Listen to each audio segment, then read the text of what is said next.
Good afternoon, everybody, and welcome to continuation of the council meeting. Welcome to the members of the public that have come along to talk to us today. Just a reminder for health and safety, if the alarm sounds, we go out the nearest emergency, which is probably the door at the back, and go across the road and wait across the road from the Bay of Plenty Regional Council buildings for instructions from staff. A reminder that this meeting is being live streamed and will be available publicly on YouTube. Those who are coming to speak to us today will have instructions on the microphone. Just a reminder to people to turn their mobile phones either off or onto silent, please. So that brings us to the business for this afternoon, which is the 2024 to 2034 long-term plan hearings. So Josh, do you want to say anything to us to start with? Okay, well, we'll get on to it then. So our first speaker today is Des. He's not here. I think he's just parking his car somewhere, but we have Joe Willis here. So Joe, would you like to come up and talk to us, and then we'll fit Des in after you. Welcome. Kia ora koutou, it's Joe Wills, not Willis. I beg your pardon. That's all right, everyone does that. I guess the reason for my submission was I'm really curious to know what the measures of success are for the long-term plan. And I'm really struggling to see how the problems that Tauranga is facing are being met through what's been proposed in the long-term plan. So it seems to be about one thing, which is growth, and growth for the sake of growth. And it seems to be that GDP is the only measure that is being used to determine success, because I can't see any evidence of any social and environmental outcomes being used as measures. So if we're looking at GDP as our one and only measure of success, well, fantastic, you've won. You're going to get a whole lot of cash transactions, because that's all GDP is measuring. But if we look at the problems that Tauranga is facing, and this is determined by the people of Tauranga in many different surveys: transport, housing, inequity, mental health, and of course emissions. And I don't see any evidence of how anything being proposed in the long-term plan is actually looking at any of those and contributing to the improvement of those things and then measuring. So as a person trying to make a decision on the long-term plan and whether I support it or not, I'm looking at I can't make an educated decision on any of this, because what are you trying to achieve? And where are the measures to determine whether or not you've achieved it? So that's my struggle, that there's no overarching lens of this long-term plan other than growth. Sustainability is an add-on at best. You've talked about using Green Star certification for the civic building. Well, I'm sorry, that doesn't get any brownie points. That's the same as keeping the streetlights on. You should be doing that regardless. That's got nothing to do with goals or where we're wanting to head as a city. That's just basic bread and butter. Everything you should be doing should have that sustainability lens. So I've said there's things that I can't support because there's not enough information. There's not enough information for anyone to look at it and go, this is actually going to improve the lives of people living in poverty. This is going to improve the lives of homeowners living in poverty. This is going to improve the lives of people who don't own a car or can't afford to own a car in this city.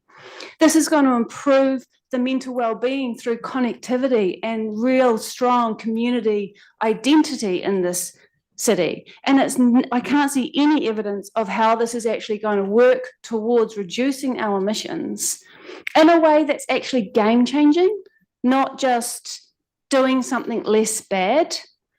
So anyone who works authentically in the field of sustainability knows that you can't just tinker around the edges. You actually need to change the way we do things, and we need to know what we're trying to do, what we're trying to change. And so I don't see any evidence of that, and that was the intention of my submission, is to say, what are we trying to achieve with this and where are we going? Because I don't see any evidence of us addressing any of the issues that we're being faced. Thank you very much. Any questions? No. Thank you, appreciate that. Des, I see Des has arrived, come on up.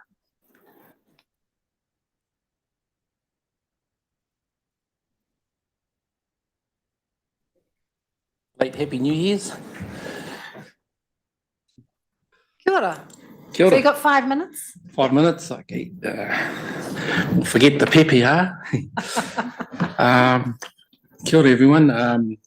The importance of this particular presentation is infrastructure for Māori land and the LTCCP to look at areas that have been, I suppose, within the future urban limits, in particular Kaiti-Mako, now the anticipated growth areas, and some of what's been, I suppose, missed in the planning for out of sequence planning, which it isn't, and how council can look at addressing in this particular issue some of the anticipated growth areas.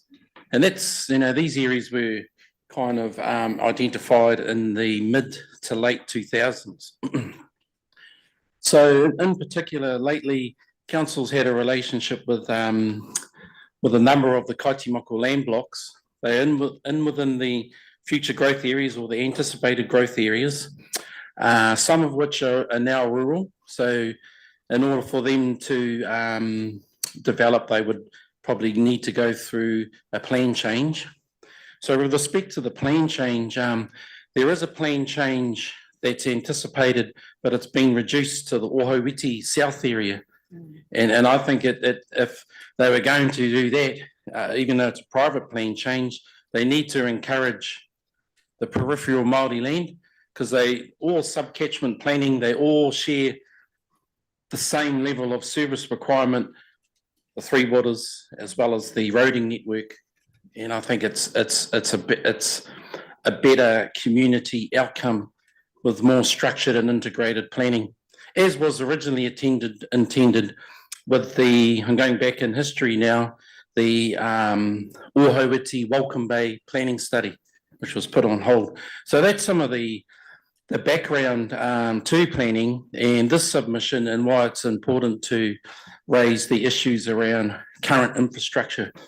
So we have a few government invested projects to look at developing Māori land, and council supporting with staff and what those housing needs may look like. The issues that remain outstanding is how do these proposals fit and integrate into the current infrastructure.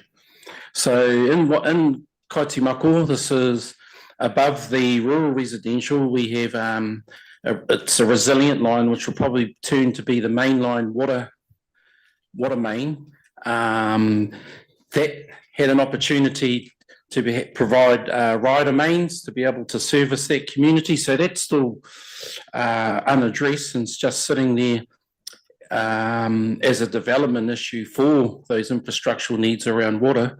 But currently in the LTCCP, back in some time when in communication with these land trust representatives, the trustees, that the pump station Otumanga, which pumps from pretty much that Welcome Bay catchment over and across Maungatapu, across the Waimapu estuary, up into the bottom of Turbet Road there. That pump station, I can recall some work being upgraded in the mid-2000s. But subsequent to that, we kind of thought that we as the marae whānau beneficiaries and landowners thought that 1 minute. Yep, thought that Otumanga pump station would have a capacity to service. So council's recently been engaging around upgrading the asbestos pipe, which pretty much comes down through Johnson's Reserve. But when we have landowners in current anticipated growth areas, rural residential, they've come to feasibility plans with council as well as the trusts further up in the rural zone. But the Otumanga pump station has fallen off the LTCCP to be upgraded, which means all that planning and council's efforts and Kāinga Ora efforts and everyone's other efforts to address some of these housing needs are going to be encumbered by the loss of investment by council into the Otumanga pump station to be upgraded. So that's why I put the application in a bit last minute after hearing some of the issues that were brought to the table as myself as a EB representative to the project business case for the waste, mainly the wastewater. Yep. And so I've put the submission in on behalf of the hapu, which incorporates all those land trusts and the whānau within that area that would benefit, and their community would benefit. If council's going to upgrade its asbestos pipes, why wouldn't it upgrade we thought it was going to upgrade the pump station. So I'm just seeing if those costings can be brought to light to what it would mean to upgrade as according to those housing needs. And I understand there are trustees of 3 major land blocks that have an idea of what they would like to build and create on their land, and if that would be accommodated in the plan. I'm going to have to stop you there, Des, but I think we get the idea. So we will certainly ask the questions for you. Yes. Aware of those 3 landowners working together and aware of all the possibilities that are there if we can get the infrastructure in. Yeah, it's upgrading the pump station in particular, Otumanga, and it's Kaitimakō B and C and Kaitimakō M2 and N. Okay, all right. Thank you very much. Okay, kia ora, thank you. Philip. I'm sorry, we're in 5-minute lots, so we've got to push people through, unfortunately. Kia ora. Good afternoon, everyone. I'm giving a submission from the Papamoa Residents and Ratepayers Association. And our submission is about tsunami evacuation pathways from Papamoa. So I searched the online long-term plan document for the word tsunami and found no matches. Tsunami debris has been found in excavations on Papamoa Hills, so tsunami waves have occurred in the past. Tsunami wave inundation and being underwater is a very real threat to the residents of Papamoa, and anything to help the residents evacuate has been lightly treated, ignored, or put in the too hard basket. The latest wave inundation maps released by the Tauranga City Council Community Development and Emergency Management Department in October 2023 shows 90% of Papamoa will be underwater. Papamoa residents has told Tauranga City Council for some time that this inundation could occur. Our analysis was based on the available council data. Over 30,000 people live in Papamoa and will need to evacuate by foot to the Papamoa Hills within an hour of a tsunami alert being issued, a distance of 3 kilometres.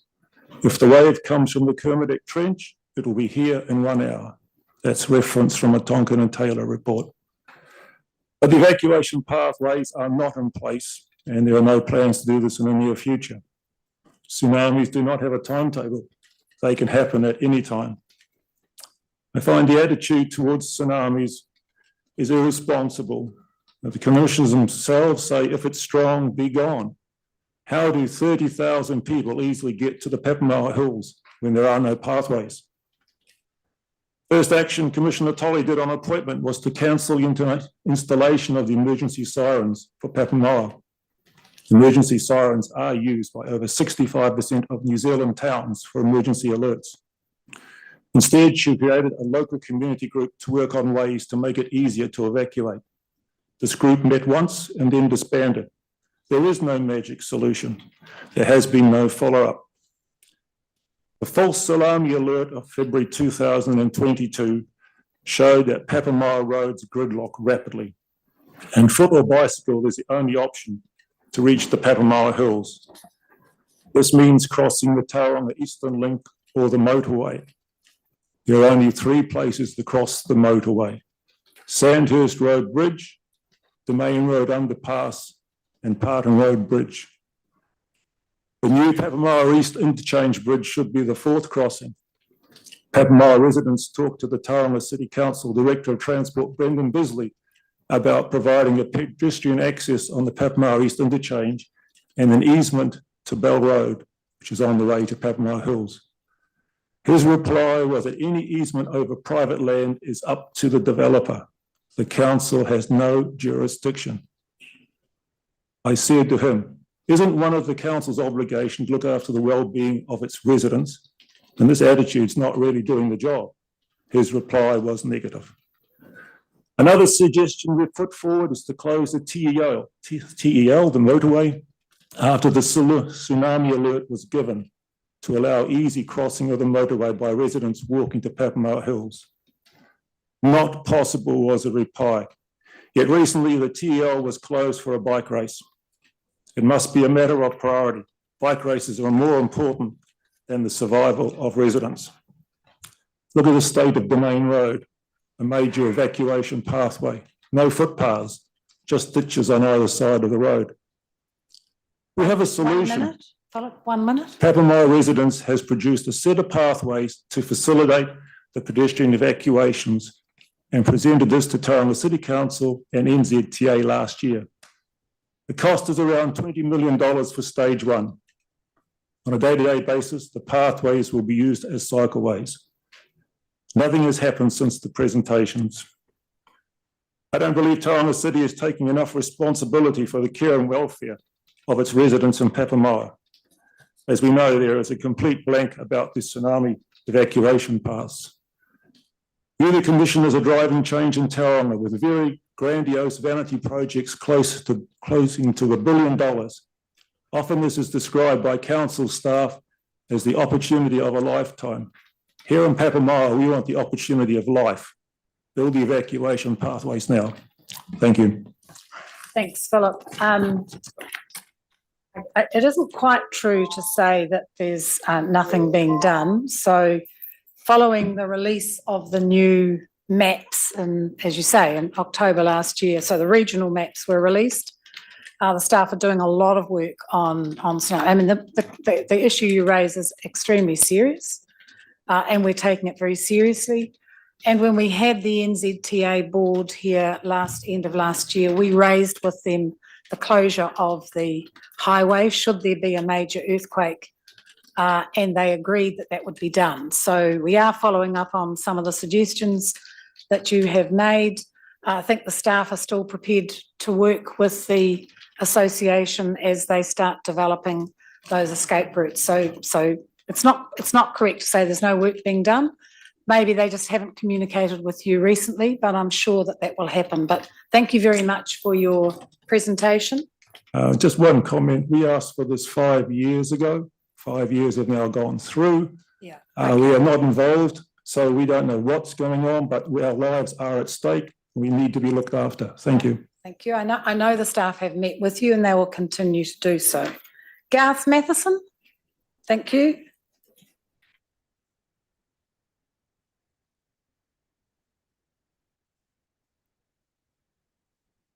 Welcome. You have 5 minutes. I'll give you a warning at 1 when you've got one more left. Okay, all good. Okay, I'll be speaking to my submissions. The Tauranga Millennium Track Trust chooses option 3 in the Community Stadium submission tab and opposes any form of the community stadium in the long-term plan. I'll discuss the flaws in the business case prepared by Priority 1. Now, the proposed community stadium consists of 5 elements: 15,000 seats, a light exhibition centre, a function centre, a community multi-sport facility, and Waikato University Sports Science Physiotherapy space. 5 elements. The community stadium will have a maximum capacity of only 15,000 seats, in comparison to Rotorua, which has a stadium of 20,000 seats for a city with half the population. There's no parking for 15,000 people at the Tauranga Domain. They're not going to come on buses or ride bicycles. If you make it too difficult for them to come, they won't come. As Tauranga grows, the community stadium cannot be enlarged to match growth because Cameron Road is on one side and a cliff is on the other. The community stadium will result in the loss of a substantial part of the only large green space in central Tauranga, and the community sports will have restricted, limited use of the community stadium field. Function Centre and the Exhibition Centre are being built on a recreation reserve and will compete for business with other function centres and exhibition centres in the city, and I've listed some of those in my submissions. A community multi-sport facility, that is the fourth element, is simply a flash name for changing rooms and a lounge. Waikato University are not committed to the community stadium. Waikato University says that, and I quote, "The inclusion of the University of Waikato as a proposed tenant may suggest a level of commitment that is beyond the level of conversations that have been held with the university to date," end quote. The Whakaora opposed the community staying being cited at the Tauranga domain because of the failure of the preliminary business case to take proper account of noise emissions from the site and noise restrictions on events. The revenue streams are a fantasy. We don't believe the community stadium will get 248 events in its first year of operation, including 3 NPC games with 5,000 attendees at each game. The New Zealand Rugby Union published their governance review in August of 2023, which disclosed that an average NPC game costs $400,000 per stage. 25% of attendees have complimentary tickets. In other words, they don't pay. And there are on average 2,000 paying attendees per game. Let's call the community stadium what it is, a second regional rugby stadium. 1 hour's drive from another regional rugby stadium, Rotorua, and 15 minutes drive from Bay Park, where NPC rugby games and Super Rugby games have been successfully hosted. The community stadium will have to compete with these venues for business. The community stadium will cost $250 million. I think it'll end up costing a lot more than that. With a loss of $15 million a year, $160 million of that has still to be found. And the ratepayers have made very clear that they don't want to pay for that. Why are corporate philanthropic partners contributing only 2% of the cost when they want the community stadium? And I contrast that with the Tauranga Millennium Track Trust when we built the athletic track. We had, with pub charities and private people putting money in, about 41%. Now, what is the Bay of Plenty Rugby and their supporters contributing to the stadium?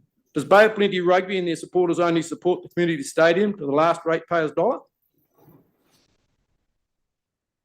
I think that 1 minute. all these organisations should have to do what the Tauranga Millennium Track Trust did and get money themselves and put a lot more effort into getting money if they want to build a stadium. Now, the Curia Tauranga ratepayer poll says that 59% of the residents opposed the community stadium. Council did 2 surveys. One said 63% against. The other council survey had 50% against ratepayers paying for it. And I have just recently had the opportunity to read the soil report that has come out, the council have, and that says the stadium recommends should be turned around. So it's far too premature now for this stadium to be included in the long-term plan. So I'll conclude by saying this. There needs to be a good case to justify the community stadium. There is not. Any questions? Thanks, Garth. You got any questions? No? Thank you very much. All right. I'll see you on Wednesday. Harry.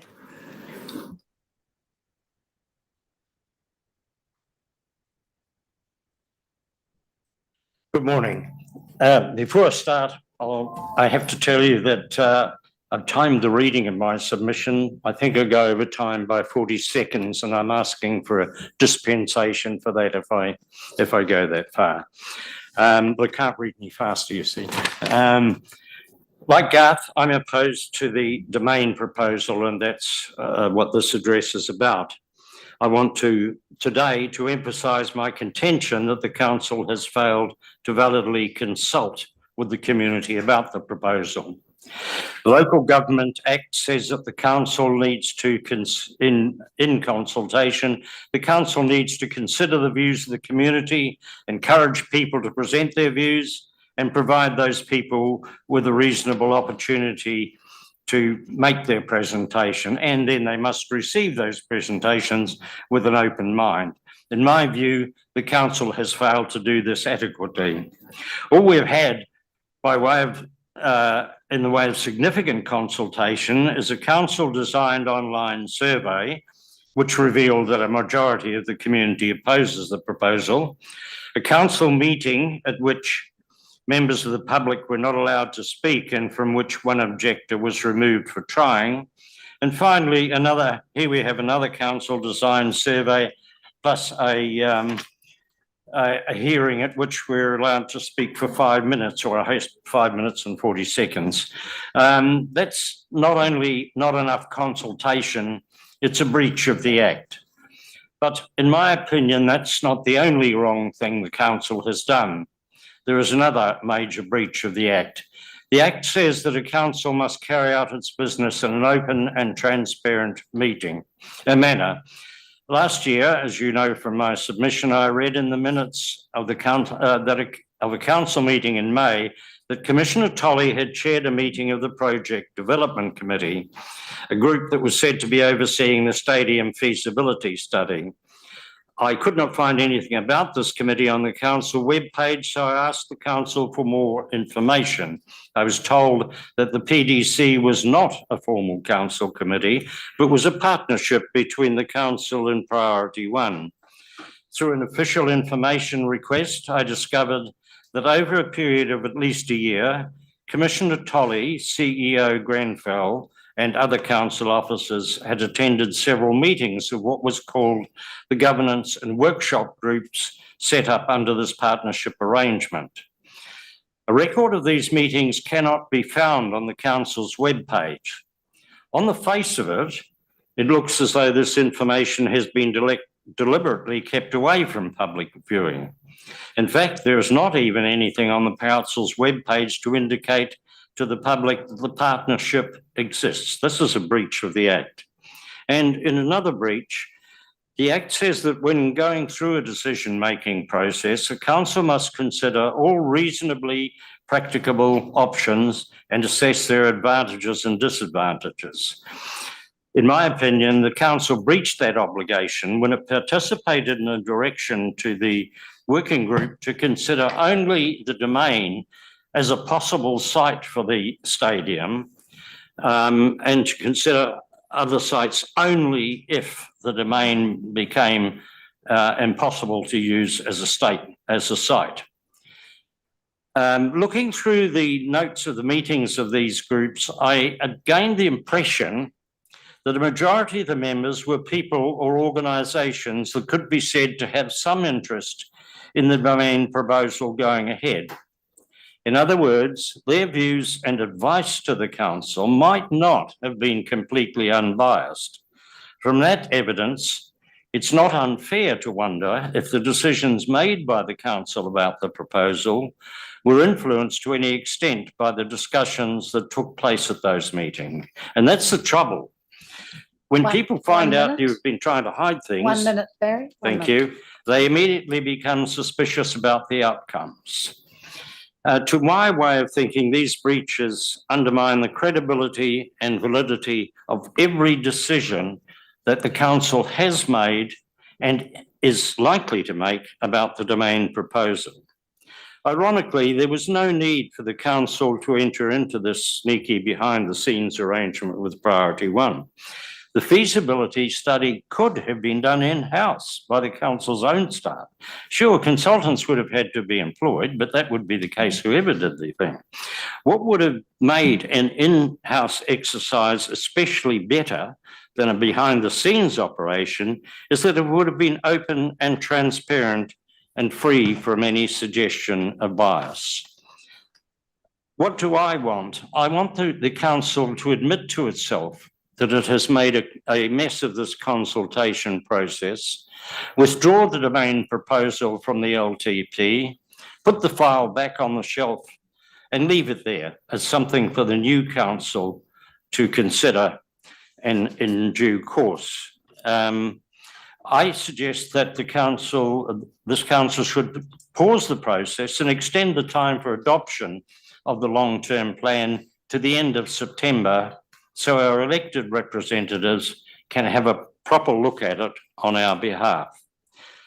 Finally, I want to add my support to the excellent submission of Turning Point, which asks for the fee increase at the historic village to be put on hold until the matter can be reviewed and the effects on community well-being can be taken into account. I don't think it's going too far to say that Turning Point, with its focus on helping those with mental health problems, is one of the most valuable community organisations that Tauranga has. The council should be supporting it, not making its job harder. Thank you. Thank you, Barry. Question? Scott.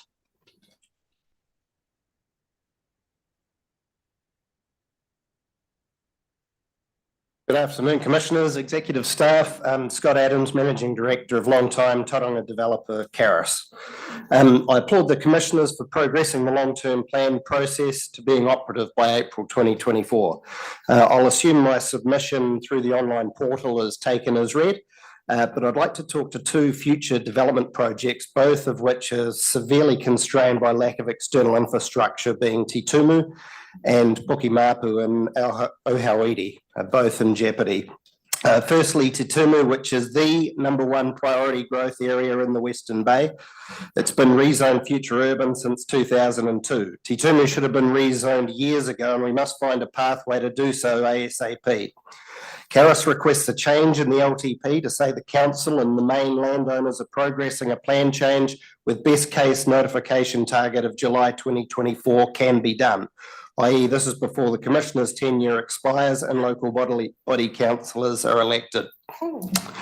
Te Tumu landowners and central government local MPs have huge desire and belief that this can be done, with houses targeted to commence before 2030. We need to accelerate the rezoning now and then explore all funding options with central government. The second future development is 49 Pukimapu Road, which I'm not sure the Commissioners have been made aware of the serious problems here. After purchasing more than 9 hectares of land in Pukimapu in the growth area there, being assured by council engineers during due diligence that there was infrastructure capacity, and subsequently entering into a $3.2 million Rosedale resident shared compensation deal, of which TCC contributed, and purchased 2 houses for future road access through 202-206 Rosedale Drive. Caris then spent 12 months stepping through iwi consultation and a lengthy Heritage New Zealand process to remove an ARC site from the land. Now Caris have grave concerns that the ability to develop the residential zone land to provide urgently needed housing is ruined because of service network constraints. TCC planning engineers have advised that despite the land having been zoned residential for 20 years, there isn't sufficient water or wastewater capacity to service this land, which will house approximately 460 new residents upon completion.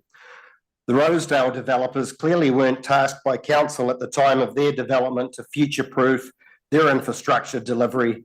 So why was this land rezoned residential if there was no way to immediately service it? Firstly, wastewater supply. Caris have been advised that 2 of the 4 wastewater upgrades necessary will be implemented between 2026 to 2028, and the other 2 are outside of the long-term plan as late as 2044. So unless council engineers collaborate with our construction team to come up with alternative solutions, which they've already indicated to us that they're not willing to do, then there will be no development in Pukimapu for the next 10 to 20 years. We're told by council the local wastewater network is already at risk of spillage, and that the nearest wastewater trunk main to service the Pukimapu land is located in Joblin Way, some 1.2 kilometres away from our boundary. And as developers, will be responsible for funding approximately $7 million for construction of a new dedicated sewer pipe, but on council timelines. This upgrade will not be ready for use until 2028. Further, because of wider downstream sewer network system improvements are also required to provide for the Pukimapu development. And while some of these improvements are included in the draft LTP, they won't be available until 2034. Other requirement upgrades to pump stations are not even in the 24 to 34 long-term plan and could be 20 years away. 1 minute, Scott. Okay, I want to talk to water supply roading and stormwater on here, but I might just summarise and respectfully request a follow-up meeting with commissioners and possibly Marty sometime soon after the hearings. We urgently need to explore with council what methods such as on-site storage and off-peak discharge can be used to ensure the development can commence, including stormwater management, water, firefighting solutions and wastewater treatment, and future collector roading for both Te Tumu and Pukimapu. With Pukimapu specifically, given the collective TCC and Karis investment over the last 2 years, which is approximately $18 million now, we request the commissioners put serious pressure on council engineers to be more flexible so Karis and its engineers can commence development. The IDC approach doesn't work here. We have other solutions such as water tanks, on-site wastewater storage and discharge and off-peak pumps, but have no transparency to TCC modelling, and any collaboration on alternative solutions so far has been rejected. The Pukimapu project has been given key account status under the Rosedale Compensation Agreement between Karis and TCC, so we all need to realise this. There needs to be some serious outside-the-box thinking here to get projects underway urgently with interim solutions and overall development solutions. And this must be an urgent directive from the top down to get all of this nailed so we can lodge our various earthworks and erosion settlement consents in time for an October 2024 earthworks start. Thanks for your time. I'd be very happy to hear any feedback from commissioners now on willingness to work with Karis on alternative robust infrastructure solutions, which our team are working on right now, including interim solutions to get the Pukimapu project started. Thanks for your time. I was going to say, I have to stop you now, but look, we will follow up, and so we weren't aware of that. So we will have some serious conversations with the staff because we put a lot of effort into getting that piece of land. That's all right. Just found out myself as well. So I thought what better time to let you guys know if you didn't already. Okay. Thanks very much, All right. Scott. Thank you. Okay, Todd Morris, there we are, from Automotai Cadets Cricket Club. Hello, everyone. So you've got 5 minutes. I'll give you a 1 minute to go. I'll speed up signal. then. Okay. I wanted to discuss the user fees for sports fields and club rooms. Sometimes over time, the proposal looks better as you get more details. This proposal, however, does the exact opposite. The more we learn, the worse it got. This is especially disappointing as our club has a long and overwhelmingly positive history with the council. If a group of residents came to the council and said they had a proposal, we can organise a large amount of people from very diverse backgrounds, ages and cultures into community groups based around their neighbourhood. We can get them mentally and physically healthier, and all we need is to be able to use some existing fields for just a few hours a week. Any sane council would fully embrace that. Good news, we already have that. Bad news, the current council wants to endanger it by charging tens of thousands of dollars per year. Fair share is the argument you use when you want something but cannot justify taking it. Let's be very clear, the proposal has nothing to do with being fair, being consistent, or user fees. This is just a cash grab against low-hanging fruit. It appalls me that the proposal is described in official council documents as fair or as bringing consistency. Those are subjective terms that are more propaganda than fact. This is illustrated by the fact that no serious impact analysis was done. Surely a proposal such as this with such potentially catastrophic consequences for social cohesion and a proposal running so counter to the council's own vision documents deserve proper impact analysis. Simply claiming something is fair does not make it so, especially not when backed up with anything, not even an impact analysis. Generally, when someone says something is fair, they demand money from you. It is not. It is usually just politicians wanting to take money to spend on pet projects or groups they favour more. The council has spent millions and millions of dollars on boardwalks, cycleways, statues and skate parks. All good projects, but do you want consistency? Charge every user that frequents those. Why not start charging entry fee to the library? But the council will not, obviously, because that would be difficult. So don't claim consistency or fairness. Please just don't. One of the most inane things on the proposal, one people on council are very keen to self-congratulate over, is the youth and junior teams are exempt. This is just insane. Or a complete and utter ignorance of how sport clubs operate and succeed. If you kill the senior club, the junior club will soon follow, and then the sport in the region will follow soon after. Maybe the council is used to spending millions on boardwalks, skate parks, and hundreds of thousands on sculptures. That charging a sports club many thousands a year is trivial, but it is not trivial to those clubs struggling to and battling to survive year in and year out. It is noticeable that health benefits are front and centre, and rightfully so, when the council want to build a cycleway. But with the proposal to kill off sports clubs, health benefits comments are absent. Maybe this proposal is just some of negotiating tactic for put forward a toxic and ludicrous proposal and then water it down to simply be laughable and highly detrimental. There is a legacy at stake here. That decision makers on the council will have to live with. Nobody will be here to remind you in the coming years, but you'll have to live with the fact that you killed off many sports clubs. You took away opportunities for social cohesion. You obviously were one of destruction, not fairness and cohesive and connected city. That isn't hyperbole. We aren't rich business people motivated by greed. We are volunteers who work long hours trying to create and maintain community groups. Maybe it were your kids and grandkids that won't get to experience belonging to a sports club and the great feeling that gives you. 1 minute. Okay. Maybe we people in this room whose kids and grandkids commit suicide due to social isolation. Social isolation is a rampant plague in our society, and the people behind this proposal seem to want to throw some petrol on that blaze. Again, this comes down to impact analysis. What has been done?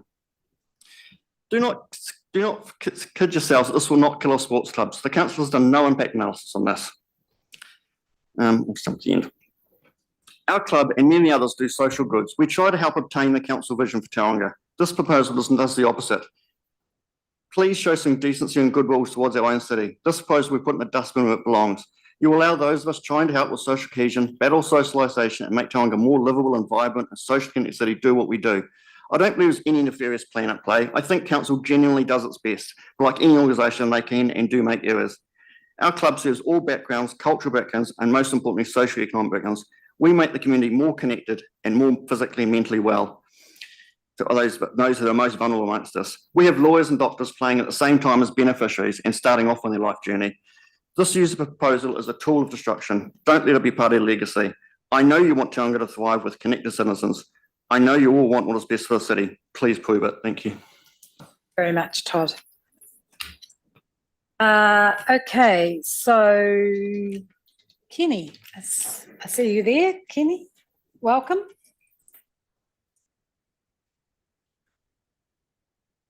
Okay, so you've got 5 minutes. I'll give you a warning at 1. Yes. I submitted on 4 of the issues, or 3 of the issues, and I segued another issue into there. And if I can just give some reflection on the support that we have given to some of the information requests. The notion of a infrastructure and industrial rating to us is perfectly sensible because of the fact that Tauranga is a centre for the country in many ways. I commute enough from Auckland to see the containers going backwards and forwards. We had some first reservations about it, how that might impact cost of living, but generally speaking, because of the port's activities. And we've seen certain activities that the ports have taken, so sometimes it looks like they pay attention to the pressures as well. The targeted rate, the pulls were straightforward. The shortfall, 50% for the Pais Pa area as a rating contribution, we see that as a catch-up mode. And we see that as a catch-up mode from the 1990s, because I noted Des Heke was in here previously. But for those of us who have been in this scene since the 1990s, since the inception of the first plan and greenfield subdivisions, we see that, so much happens so quickly that the cost ramifications of those must only become manifest later on. And just as a point in case, people have very little understanding of, the severe costs of infrastructure. One of them being, I've just had the pleasure to go up to the dam up on Keenan's Road. And there's all this material that has to be bought in to bed it in and then taken out again. Most people think it's put in there and then everything's put on top of it. So I think people, if they got to see the actual costs and what's involved in the infrastructure, they will come to recognise that this is a massive expense, and that's why we supported it that way. In terms of the parking building, that was the one we tried to segue a position of ours. We supported the selling of the car parking buildings as a notion of a way to put that back into funding and into community projects. And that raised the question for us at Waimapu Marae. Now, Waimapu Marae is, I've made in that section on what kind of community program I would envisage such a capital to be used. We in Waimapu do not have footpaths, we do not have lighting, and we must recognise, of course, since the commissioners came to have the hui at Waimapu, we've gained traction on so many things. The staff have been committed to the projects that have been raised as a result of that, but we're in the position now to start addressing the fact that in 1860, when we moved from Huria and moved back into the Waimapu, we withdrew. And from then until now, we've been in a position of withdrawal. We were quite happy to withdraw because that gave us control. However, over time, even though we lost control with new roads, with pipes and those kinds of things, we still had this view that it was good for us because it was home. It's called Waimapu Pa Road. And that's, something that's significant to us because we're still a pa. However, now that it's 2024 and these years later, all those things that we were quite happy to go without now are becoming a pressure because our children have to walk to school. There's no footpaths, there's no lightings. The street lighting is poor. We've made application previously to having these kinds of things considered. And staff have engaged with the Waimapu Marae community well. And just to say, this afternoon sitting with me is Kelly Waka. He's the chair of the Marae Trust behind me. And we were looking to the trust to speak to this. However, the important thing is that I've raised half a dozen of the, one of the important things for us in that respect was to look at the road speed limits, and we were quite in support of a 30-kilometre speed limit for our whole stretch of road right out into the Poike Road intersection, primarily because our people are walking on the road on a narrow stretch. And then finally, the other submission that we supported was the Smart Trip proposal. We felt that that could have been taken a lot further and could be taken a lot further in people's awareness of how, if making modal shifts, if people chose to make those modal shifts, that would make a huge difference to the congestion that we're experiencing at the moment. And I heard earlier somebody asked what would be the performance measure for the long-term plan outcomes, those kinds of things. And I'm thinking the long-term measure for us, for our safety, is that a child can leave home from the gates and mum or dad can send the child off down the road happily, knowing that they are relatively safe. The kind of thing we grew up with, commonplace, and is the kind of thing we want to have our children restore their own independence again by going safely to school to and fro.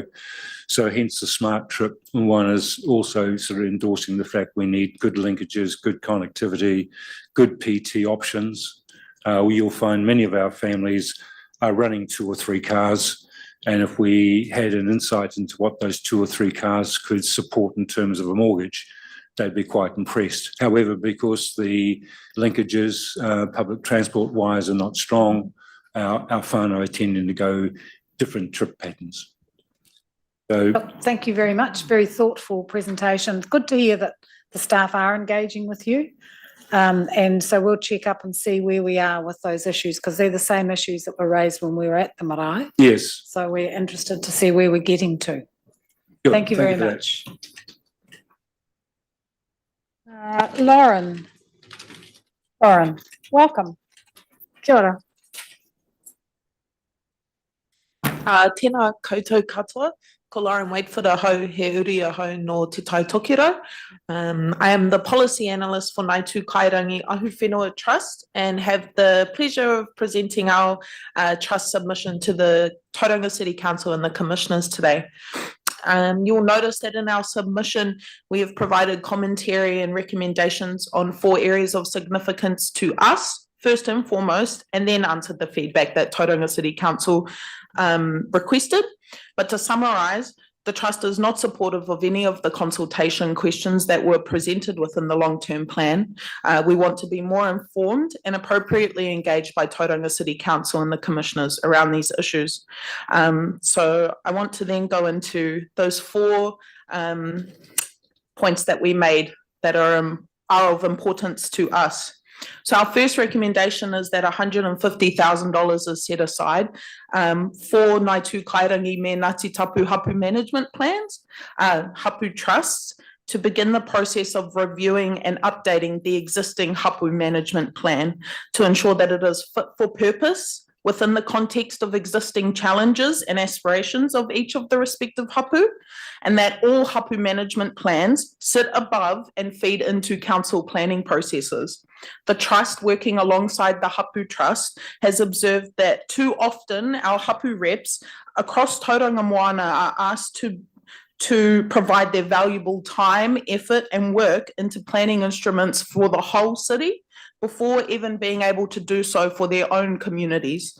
Hapu reps often reiterate this point to Tauranga City Council staff and are either largely ignored or given an excuse that these council-led planning instruments will have a tangata whenua, mana whenua layer or chapter added in, and that those chapters or layers will be a conduit for further conversations at a later non-specified date.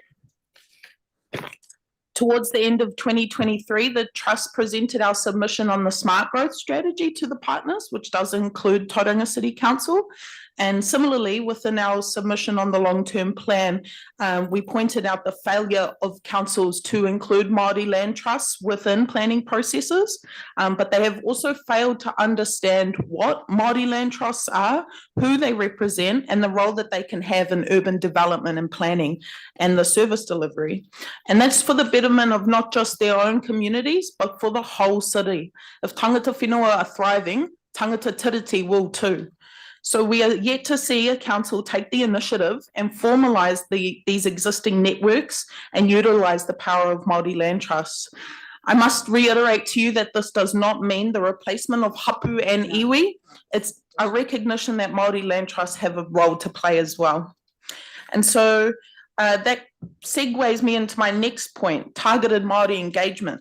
This long-term plan consultation process did not feature any targeted Māori engagement, and nor did it aspire to provide such engagement. In conversations with Tauranga City Council staff, they offered the excuse that Māori were able to come to any of the all-community events and that the long-term plan was an inclusive process. Well, I do not have enough time today within this hearing to tell you how wrong that assumption is, and for your staff to so confidently provide that answer to me shows that the trust that this is an issue that comes from the top down, and there's truly a misunderstanding of why it is important to bring kaupapa like this to Māori communities.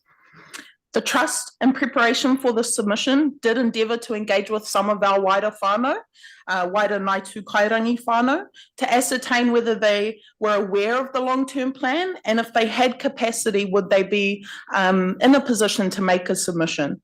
One such whānau member was Jennifer Te Paia Smith, and she shared her frustrations at the lack of safety provisions around Monganui and Hewlett's Road, which resulted in the horrific death of her child last year. I don't want to share too many details as it's not our story to tell, but we would like to offer our tautoko and anger that a child was taken before NZTA and Tauranga City Council did anything. And it's not the first time that they've acted only after a death has occurred. We would also like to use our time today as the mother company to our investments arm, Tū Kairangi Investments Limited, to absolutely oppose the city centre movement upgrades pilot program Pānui that was sent to our residents last week. The trust are not supportive of this. 1 minute more. Sorry to interrupt, but you've got 1 minute more. TCC can expect a letter of opposition, and that the trusts are wholly supportive of our tenants within our Grey Street property who are in opposition of this. The trust understands that the lifespan of the Tauranga City Council commissioners is coming to an end, and they're wanting to get this long-term plan over the finish line. But Ngāi Tū Kairangi were here well before the commissioners, and we will be here long after the newly elected councillors are in.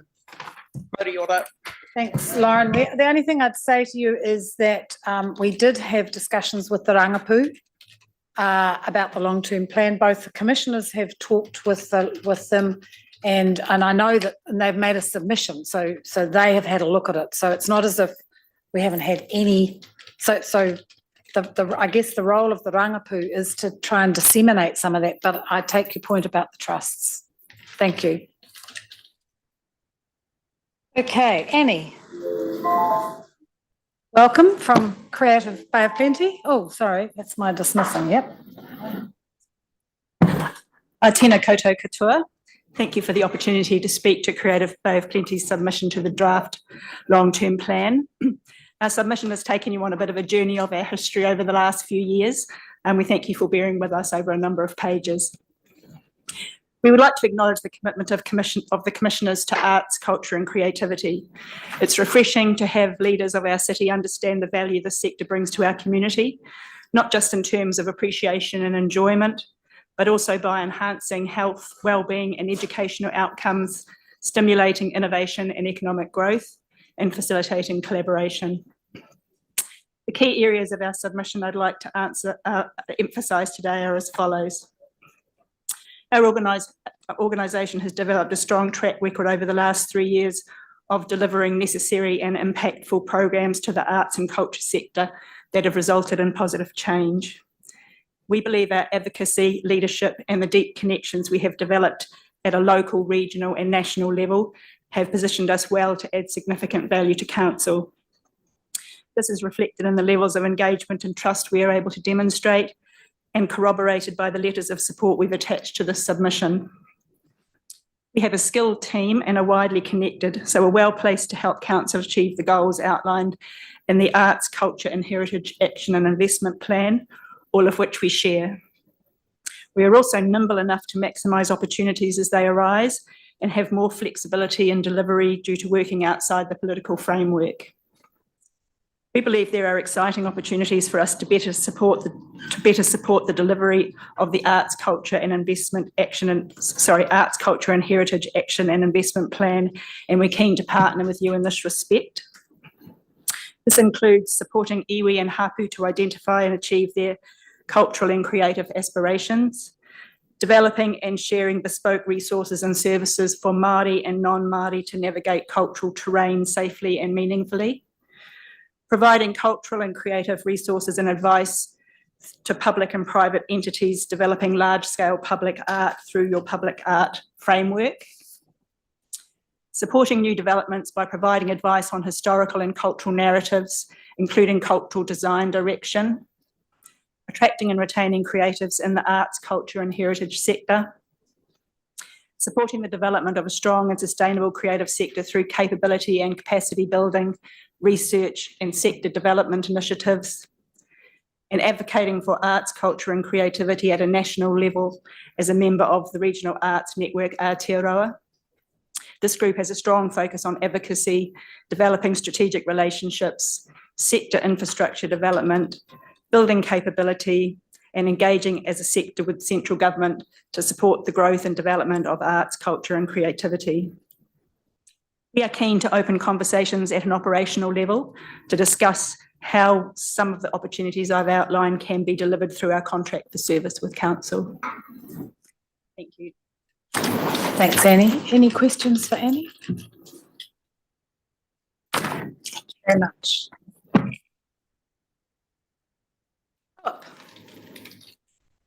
No. Is it Michelle? Is it? Michelle. Tauranga Lawn Tennis Club?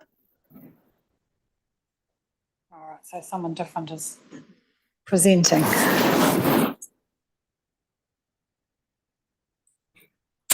Good afternoon. My name is Michelle Galloway and I'm here today on behalf of the Tauranga Lawn Tennis Club.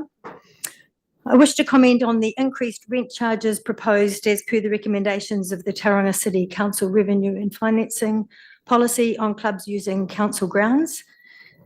This policy introduces new user fees and charges described as recovery fees. I also wish to express opposition to the construction of a stadium in the Tauranga domain. Firstly, the proposal called paying a fair share or user pays when applied to most small sports clubs such as ours, shows a disconnect of the Tauranga City Council of the reality facing clubs in the current financial climate. There's been no formal consultation with our clubs on the likely impact before floating this policy in the long-term plan. In terms of the total income from this of the Tauranga City, the 100% recovery proposal would contribute, in terms of their overall income, a small return compared to the cost individually suffered by the clubs involved. Our club's rent on this model would increase from $800 per annum to nearly $37,000 plus GST on the basis of the figures, and would prove untenable for us as a club of around 320 members. The stress on small clubs such as ours trying to fund this increased rent would be immense and lead to likely closure of some clubs who cannot meet the increased charges. Most clubs like Tauranga Lawn Tennis Club exist within residential areas and contribute to the well-being of those communities and their wider reaches. We work hard to be inclusive of all age groups and demographics, providing programs for juniors, often interacting with local schools, right through to the older age groups of active retirees, programs that do not generate profit margins to the club. The club pays for all improvements, repairs and maintenance without Tauranga City Council input, and on this basis there are no foreseeable grounds for cost recovery and no justification therefore for rent increase unless the council is intending to underwrite the costs of our facility. As is, the club is financially balanced, relying on market rate subscriptions from its members and additional funding for some of the development programs such as junior coaching. Annual subs to members would need to increase by over 50%, which we believe would lead to loss of membership and ultimately could lead to closure of the club. Tauranga Lawn Tennis Club questions why small community-based clubs offering valuable social outcomes for city residents would be penalised by being included in a commercial user pays model, knowing that they most likely do not have the funding capacity to continue, and especially knowing that there are no actual costs that Tauranga City Council can claim to recover from clubs such as ours. Using their long-term plan to float this proposal is an unfortunate approach. To conclude this point, I question if the Tauranga City really understands the importance of clubs and organisations that provide balanced lifestyle, health and wellbeing outcomes to the general population with very little input from them. The second part of my submission relates to the stadium proposed for Tauranga Domain. Tauranga Lawn Tennis Club values the green space provided in the domain. Building a stadium and other commercial ventures in the space reduces the free use of an area which should be regarded as a legacy for future generations of the city. The proposed stadium encroaches on the available green space and leads to a loss of community sports currently operating in the domain, and undoubtedly would prove costly to build and operate. There is already a stadium at Bay Park built to fulfil the same objectives that can do what the proposed stadium will do and at no further cost to the ratepayer. The Tauranga City online survey, already alluded to in earlier submissions today, shows the majority of those surveyed strongly oppose the stadium, and 67% of people surveyed opposed paying for it through rates, compared to 26% supporting rates funding. We ask, therefore, that the Tauranga Domain Stadium also be removed from the long-term plan and that any available funds be used instead on other community facilities. Thank you very much. Okay, Peter McKinley.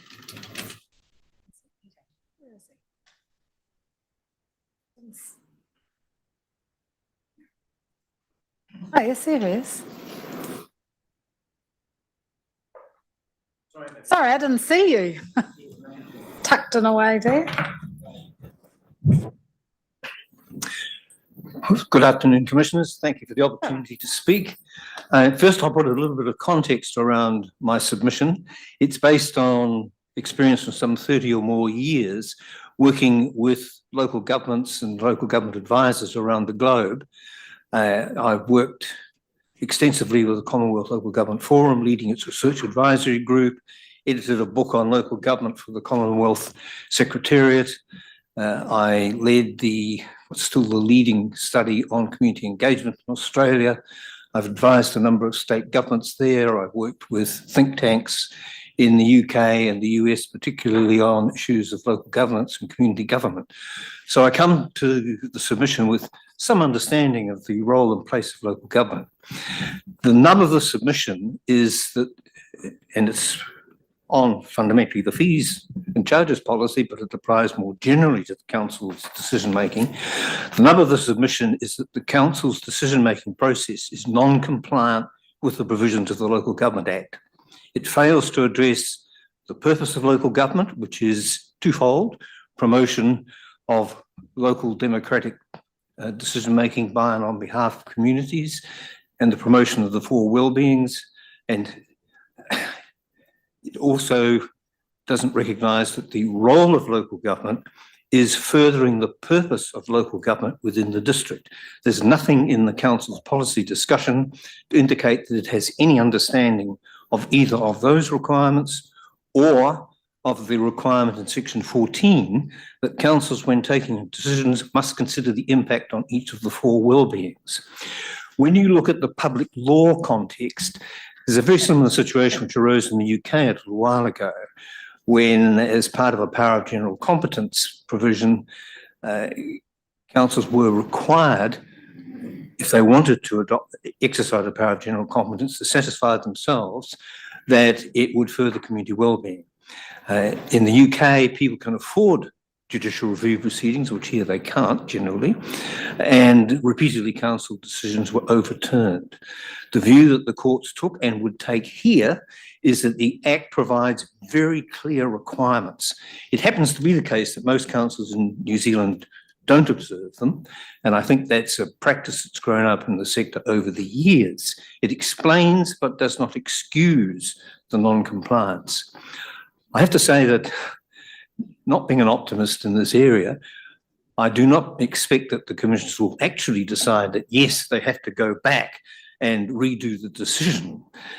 My main purpose in making this submission, and I've shared it around quite a bit, is to raise understanding in the public that the council, and that precedes the commissioners, has consistently not complied with the requirements of the Act, and to alert incoming councillors for the newly elected council that there is a serious and endemic problem of non-compliance which they will need to deal with. Now, in putting it that way, I'm not suggesting that there are individuals within the council who should be personally blamed for this. It's an endemic problem within the sector. It's grown up over many years, and I believe in large part because of the way central government has treated local government. That explains but does not excuse. The only course ahead for the council, if it wishes to be compliant, is to go back, understand the requirements of the Act and apply them in future decision making. That will require significant change in the way the council does its business, but observing the law should not be seen as an unduly onerous obligation. 1 minute, Peter. 1 minute to go. Which commissioners may now use for questions. Oh, right. Sorry. Okay. Any questions for Peter?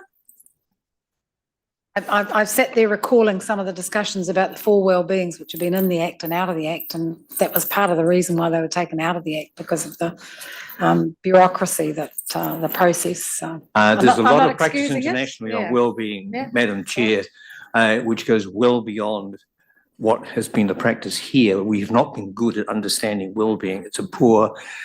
It reflects poor policy making at central government level in particular. Anything further for Peter? Yep, Bill? Thanks, Peter. I just wanted to get a bit more sense of the nature or scope of change that you believe is necessary in terms of giving effect to what you have outlined. There are two things. First, in developing any policy, that the council explicitly considers the extent to which this promotes in the district the purpose of local government. In other words, asking yourself the question, what impact does this have on enabling and promoting local democratic decision-making by and on behalf of communities? And what impact does it have on the four well-beings? And then very explicitly, decision by decision, going back to section 14 and that requirement that you consider the impact on each of the four well-beings of that decision. There is nothing whatsoever, when you go back through your advice from management, for example, that does anything to assess the impact. It's written as, a proposal from a commercial property manager to its management or to its board of what it should do, not a proposal of a well-being driven public body. Most councils around the country would do that in their consideration of issues, but they haven't shown it, as you say, in the documents. It's more than just showing it, Madam Chair, it's actually adopting it as part of the DNA of the organisation. This is not a case where you're looking for tick the box compliance. It's a case where you're looking at genuinely implementing the requirements of the legislation. I have to stop you there. Sorry, Peter. We've got to keep going. Thank you very much. Thank you. Katherine Lman from Arts Festival. Katherine, welcome. Nā koutou katoa, ko Katherine Lman tōku ingoa, and with me is Nikki Hanson, who's the General Manager of the festival. As the Chair of the festival, I'm speaking today on behalf of the Trust to remind the Commissioners of the importance of arts and culture to the vibrancy of our city as you consider the long-term plan for Tauranga and for our tamariki and our mokopuna. Borrowing from the rallying cry for the arts and culture from Lord Melvyn Bragg in the UK Parliament last week, where there was a significant debate on the contribution of arts to their economy and culture, he said, "The arts are too often seen as the cherry on the cake. They are not the cherry on the cake, they are the cake. It is the opportunity that society needs to reform itself to replenish all parts and pockets of our community. That is equally applicable here." So we support your priority of creating spaces and places for communities to connect, play and learn, and the emphasis on the CBD revitalisation. As many of you know, since 1999, we have been a regular part of bringing the heart of our city alive, and we're very excited about the future. To recap about our festival just held in October, November 2023, we had 52 ticketed events, 7 free events. There were over 10,000 attendees over 10 days. Nearly 1,400 school children took part in our discrete schools festival, which sits within the festival. 40% of the work that was programmed was created by BIPOC artists and 19% by tangata whenua. Local talent was showcased alongside national and international works of world-class quality. In our survey, 31% of those surveyed in 2023 were first-time attendees, so over 30%. 12% were visitors. 96 were satisfied or very satisfied with the experience, something that we take great pride in.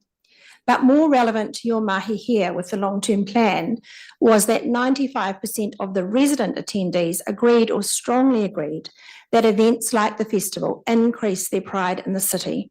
And a whopping 99% said it makes Tauranga City a more enjoyable place to live. And that is the cake which I am talking to. So thus our festivals are strongly contributing to the outcomes envisaged by the City Centre Action and Investment Plan, namely an engaging city centre that's vibrant, inclusive, and with exciting things to do for people of all ages, stages and abilities. Those who live here and those who visit will judge our city by its culture. That starts with the type of buildings which will be the centre for Te Manawataki o Te Papa, a museum, a library, theatre, art gallery, outdoor performance spaces. But it's what happens in those places and spaces that's the real heartbeat. Despite this, we have to still continually justify funding for arts and culture in order to bring those buildings and places alive. So we urge you to ensure that we can celebrate and support the arts in our community by ensuring, for example, that when we put the Pacific Crystal Palace on the waterfront, the northern waterfront next time round, or we use the outdoor performance spaces and other new spaces that are being created, that the charges for that are cost realistic and connected to affordability. And that affordability is both for our organisation, but ultimately for the community. And that is Haumutanga Anamata investing in our future. So please, our plea is support the arts to be the heartbeat of the city within the places and spaces you're creating. We acknowledge your support and appreciate the support we had in 2023 in that regard. We acknowledge that the events funding framework is also being revisited, but please ensure that there is balanced investment in the funding of the cake, not just popping the cherry on the top. And please embed events like ours in the Tauranga City menu for generations to come. Thank you. Very much, and congratulations on it. Was a highly successful festival last year. Well done. Any questions? We've got 35 seconds. Thank you very much. Thank you very much. Okay, Warren Banks.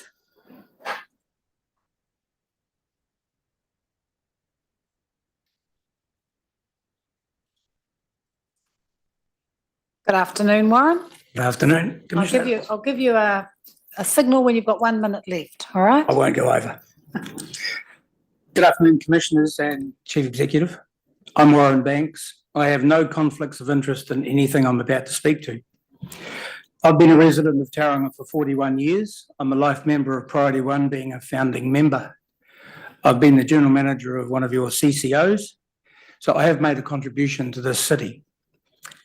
And I consider your spending priorities are wrong. I see nothing in the plan that will bring business back into town. Cameron Road, which we were told was to repair pipes, became so much more to the cost of all businesses. Many of these relocated out of town, a loss to all of us. Council have engineered constricted flow on many intersections, and now you propose a congestion charge. Your actions have increased the congestion, traffic queues, hazards while travelling around the city. You've reduced the parking convenience in town, and you've eliminated parking areas adjacent to sports grounds like Bay Oval, making attendance difficult. My second point is the provision for cyclists has been massively out of proportion to the number of users. It has come at more congestion and cost to the motorist. Worst, cyclists have a preference for riding on the road as they feel the cycleways are unsafe. In an effort to separate motorists from cyclists, barriers are installed along the edge of the bike lane. Crossing these to gain access to business premises presents a hazard as motorists are negotiating the barrier and not looking for bikes. A dangerous consequence has been built in by council or wakakotahi. The proposed cost escalations is my third point to sports and community clubs, which will cause widespread irreversible damage to health, fitness, mental health, right across the age spectrum of our community. The Aotearoa Football Club, for example, with over 1,000 members, is now looking to reduce its player services or increase fees as they cannot afford to continue while facing massive price hikes. Should we deprive parts of our community through costs? I think not. Community gardens are now unaffordable. What are our retired craftsmen supposed to do now that now that the men's shed has been threatened? So a suggestion, try to make better use of your buildings by amending the leases to allow for more than one tenant. In a cynical move, you gave club volunteers 3 weeks prior to Christmas to scramble to defend their case against unjustified cost increases. I wonder how long you gave yourselves. Everyone knows an active community is a healthy community. Why don't the council know this? And while one ill-conceived clamour for cash, you have threatened all age groups in the community. A minor point. Taxing cafes who provide al fresco dining experience will harm one of Tauranga City's true appeals. My fifth point. The drive for public transport is flawed. I know the buses are a regional council program, however, the Tauranga City Council have made an abundant provision of bus lanes that are poorly utilised and congest the remaining traffic flow. The buses are too big, being empty most of the time. How about decongesting the roads by using smaller buses? Cars with one or more passengers could have access to the bus lanes. Motorcycle access is great.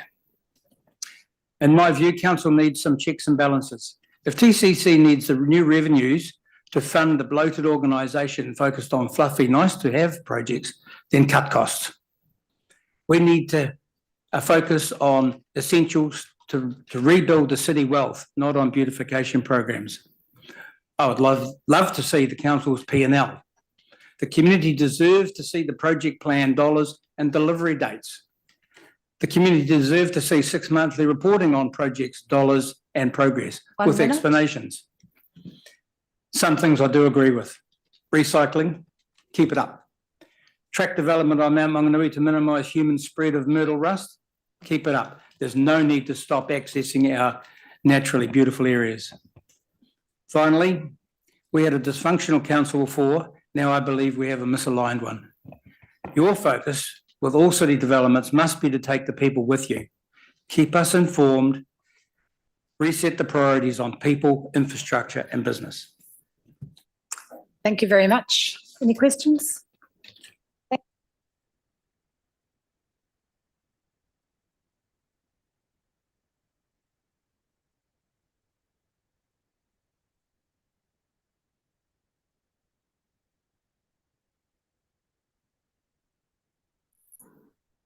So you've been sitting there, you see how we go. I'll give you notice of 1 minute.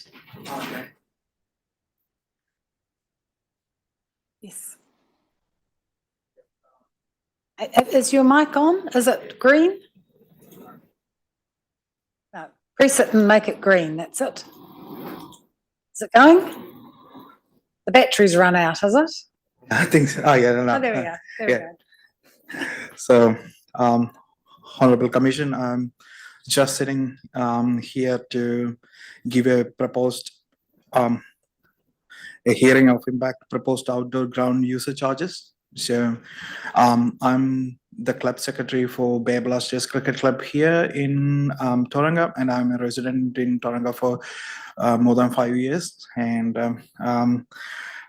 it's I have something to read. So. And I'm also a parent for my kid as well. So she's also planning to play cricket. So yeah.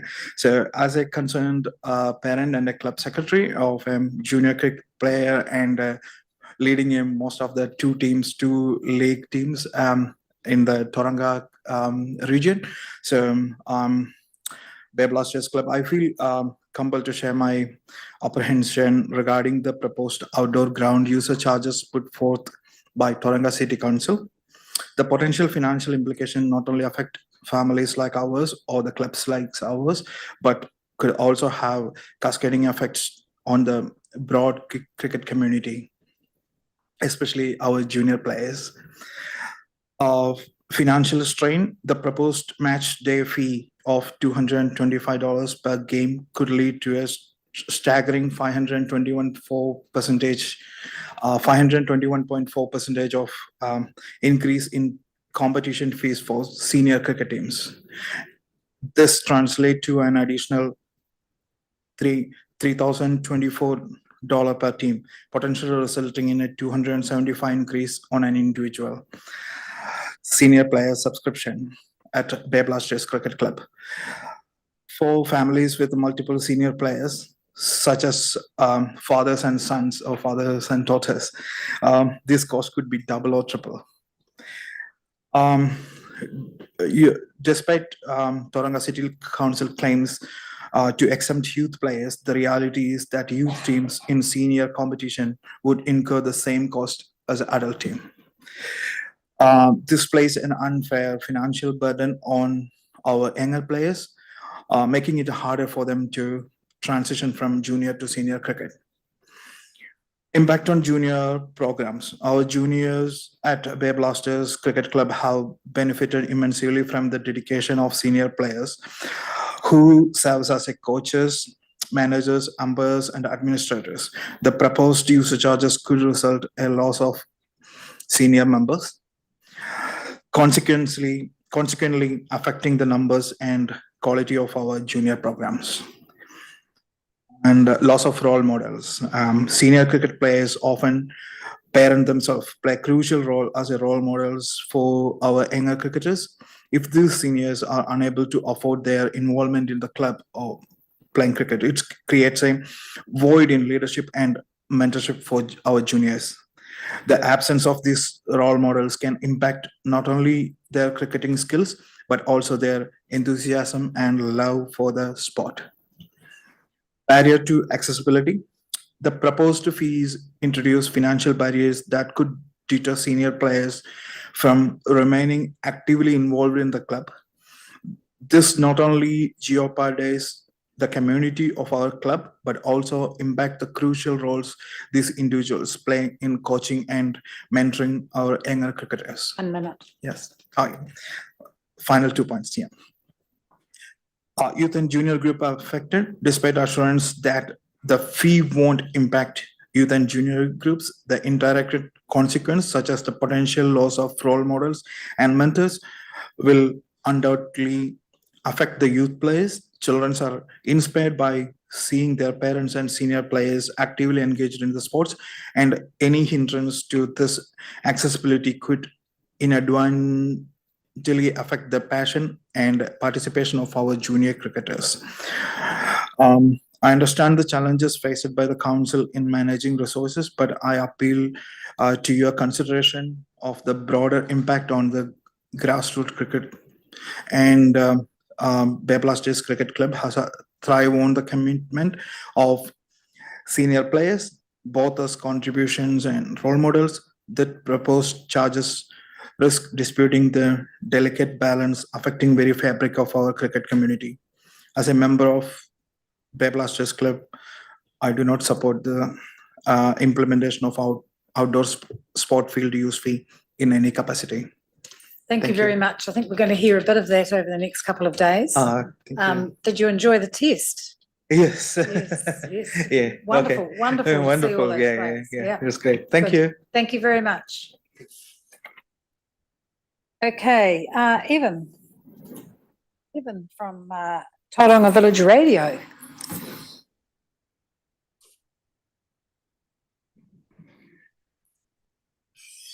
I'll give you a note when you've got 1 minute left. Thank you, Stephen. Thank you, Commissioners. My name is Evan Turbet, and I'm presenting on behalf of Village Radio, situated at and broadcasting from the historic village. I'm an announcer and a panel operator there, and I'm currently the chair of the Incorporated Society. The Commissioners, having read our submissions, I'll touch only 2 points before moving on. One, we have been there for 40 years. We are firmly part of the tradition and the cultural identity of the village and indeed the city. And secondly, and I mention this just to put it to one side, there are serious safety issues with our building, but we are working with village management now to resolve those issues. As I understand it, the village was established in the 1970s with a joint vision shared by council and the community of a permanent space for community use to exhibit and interact with our history and to foster creativity. And this for the benefit of the people then and now. The people were invited. Here is some space, come and use it for little or no cost. Village Radio responded to that vision and has relied upon it in good faith for 40 years. I recognise that visions can change, but submit that the people of Tauranga have not changed theirs. Look at the crowd that attended the Waitangi Day at the village, and that's a day that Village Radio, of course, supported and publicised on air. Now, I'm accompanied here by 6 or 8 of the 30 plus volunteers who make the station work, and I'm going to ask them to raise their hands as I proceed. The people of Tauranga want council to hear loud and clear that they value the historic village as a place for ratepayer investment, and possibly more than they might the civic precinct projects. To turn to the strategies for gathering revenue, the published strategies emphasize user pays and a return on assets. The principles, no doubt, to put a gleam in a financial controller's eyes, but which bring distress to the volunteers who run struggling not-for-profits at the village and aren't 75% of the village tenants' community organisations. The methodology for charging occupancy fees or rent at the village against a citywide average of reserve land valuations looks reasonable. That is, if you are a commercial landlord and not a local authority governed by the Local Authority Act, even with the discount for community groups. I question whether proper consideration has been given to the requirements of Section 10, which requires council to promote the social and cultural well-being of the communities under its care. Despite the priority given to investment in community spaces and facilities, I do not see a word about social and cultural well-being in the Chief Executive's briefing to commissioners on revenue gathering. And I suggest that the commissioners refer back to staff for urgent consideration whether council is discharging its obligations or is failing to discharge its obligations 1 minute. insofar as the new user fees and charges are proposed as they apply to the historic village. I thank you for the opportunity to make this presentation. Thank you very much. Any questions? Yeah, Bill. Thanks, Evan. I just wanted to get a bit more of a handle on, because you reference in the submission in terms of your operating costs and the funding for those, or the source of funding for those. Well, we have very limited income indeed. The only real income are from grants from the usual sources. Charitable grant funders. We have no other income. We have some $30,000 in the bank, and that's all we have. That's been built up over a long period of time. Oh, there are subscriptions of $5 a year for a supporter of Village Radio. But essentially, the station has been run on the sniff of an oily rag forever and has had very serious financial constraints in the past, and we're concerned that we might be faced with that again. Okay. Thank you very much. Then we have Jadis, is it? Jadis? Is it pronounced that correctly? Thank you. Come on up.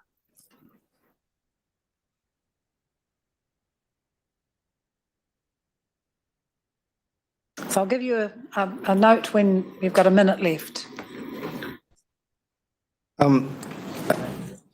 Respected Commissioner and Chairs, my name is Jajas. I live in Tauranga for the last 3 years and a member of a cricket club here and actively playing senior grade cricket in Bay of Plenty.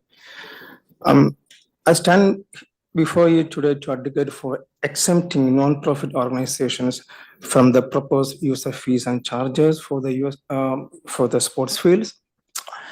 I understand the need to address the increase in running costs to maintain these fields, but it's crucial to recognize the invaluable contributions of non-profit organizations in fostering community well-being and inclusivity. Non-profit organizations play a vital role in promoting community engagement, health and well-being of through sports activities. They rely on affordable or free access to sports facilities because they actually operate on limited budgets, relying mainly on volunteers and sponsors. And these days, it is very tough to get sponsors. So introducing user fees would be an additional financial strain to these non-profit organizations, potentially forcing them to cut down the programs or even cease their involvement in the sports activities. And in general, non-profit organizations often serve economically backward or underprivileged groups. So imposing user fees would directly hinder valuable recreational opportunities for these groups. And also that hinder the non-profit organizations' ability to fulfill their missions to serve the community effectively. in, as a result, the proposal undermines the principle of equal opportunity, but also risks exacerbating social disparities in health and recreation. So I urge the decision makers to consider the exemption of a non-profit organization from user fees and charges for sports fields. By doing so, we not only uphold the values of equity, inclusivity, and fairness, but also demonstrate our commitment to supporting the vital work of this organization in building a healthier, more vibrant community for all. Thank you for the opportunity. Much.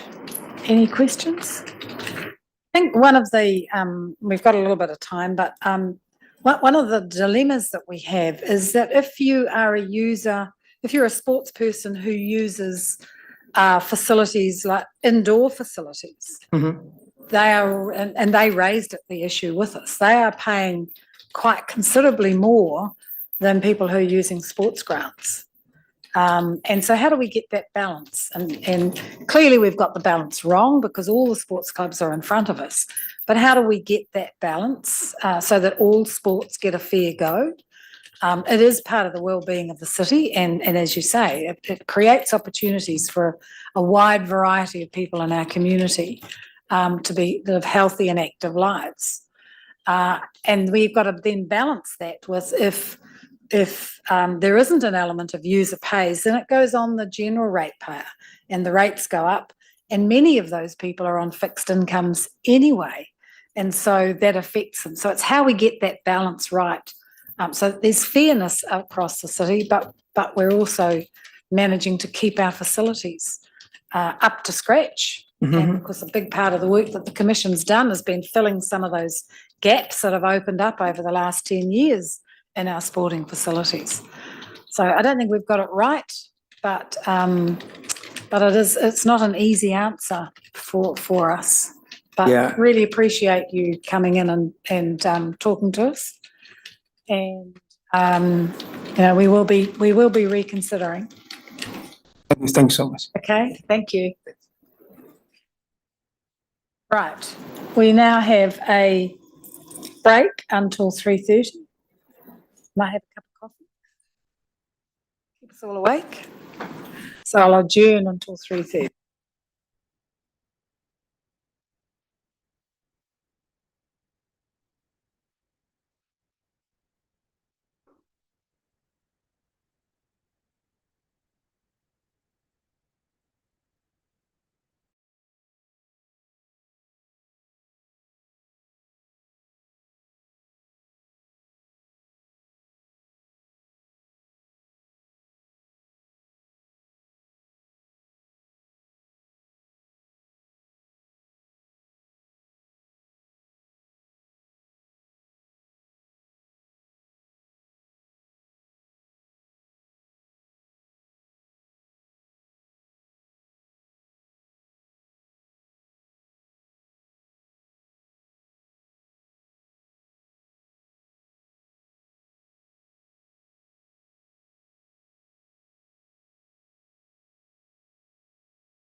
wanting to show that in person and also just being able to answer any questions you might have about that.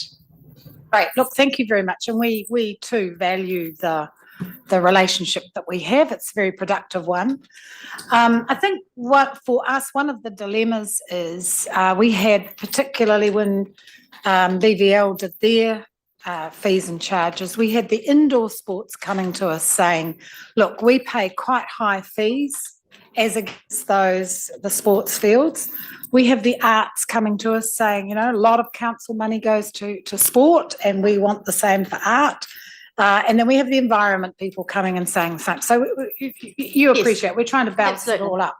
But when you look at sport and you look at indoor versus outdoor, there is a huge disparity. So it'd be quite interesting to hear from you. You work with other councils. I know I come from Whakatane. I know they've been dealing with it. What are you seeing around the area and around the country? Sure, I'll let these two contribute as well. But firstly, we understand also the value of art and culture and the environment. And we would, you know, we all work together, I think, as a non-profit sector, and together we all win. Our expertise is sport, play and active rec, and we believe that adds huge values to health, obviously, and connected communities. We agree that the outdoor users is a key issue, and I think the way you tackled and looked at user charges for indoor is a good blueprint for how to keep, you know, that similar process to go forward with outdoor user forums, with outdoor users fees. Is there anything else, Larissa or Nick, you'd like to add? Not loads. Yeah, I just commend the approach to the indoor user forum.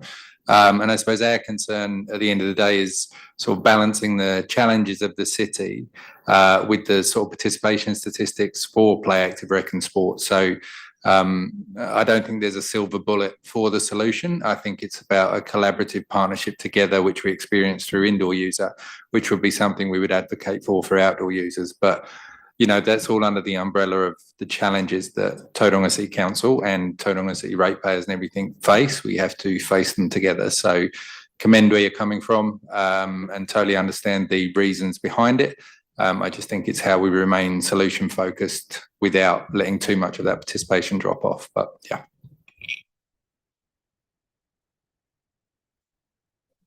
I think the key thing for us is highlighted in our submission in terms of looking at a more staged approach to the fee increase. Like Nick just said, the big thing for us is about participation, and we're really concerned that the users are the ones that will pick up the increase in fees, and therefore potential for a reduction in participation. I guess we've shown you at the start of our submission, we're already looking at inactivity statistics for our Bay of Plenty rohi, and I guess we shouldn't be when we look at our environment. So it's just making sure that has the engagement with the clubs been done around the fees, and is there a more staged approach where, yes, the fees do need to increase, but can we work together to make sure that that's more feasible and therefore participation isn't reduced? Are you seeing other councils try and cope with this too? I mean, in fairness, we've got a lot of catch up that we've had to invest in, which is, and the other problem we have is that our average household income is lower than the national. So we've always got to be aware of that too for the general ratepayer. But have you seen other councils grappling with this? Yes. Yeah, you just mentioned Whakatane. Yeah, and so they've just gone through a similar process. Yeah. Any other questions for you, from you? No, I thought that discussion. Yeah, very helpful. Okay, thank you very much. Nice to see you all. Thank you.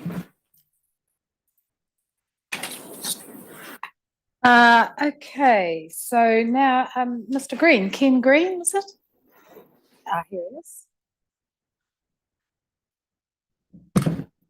I think I've been usurped by Garth, Barry and Michelle, who did the presentations on the stadium. So I'm really here just to comment on the assumptions that most people make about stadiums, especially the spruikers and the people who want them. And there's lots of research all around the world that you can read by sports economists, some very good ones. Andrew Zimbalist would be one to read. He's written 40 books or something of that region. He has a PhD from Harvard. He criticizes the 4 assumptions that were made in that report. He criticizes them the whole time, and a lot of economists in the sporting field do as well. But they get overridden because people want a stadium, or some people want a stadium. So one of the really first assumptions that always gets wrong is the cost. Doesn't matter, you look at any of the stadiums that gets built, the cost is just blow out. Whether that's the construction people scalping the council, sometimes though, it's the people who ask for this supposed great stadium, they de-spec it. So then, it's only going to cost 280 million. But by the time they get into it, oh, we need this, we need this. Oh, we need a roof. We'd love to have a roof. A roof means it's going to be so much better in the winter. So that always happens. Number 2 is multi-use. Now I love multi-use because they all start out as being multi-use, and what do you find out? They never are. And as soon as you put grass in one, it does not become multi-use. And in New Zealand, as soon as you put grass in it, it becomes a rugby stadium for the local franchise or for the local players, which if you add them all up in numbers, a very small part of the population.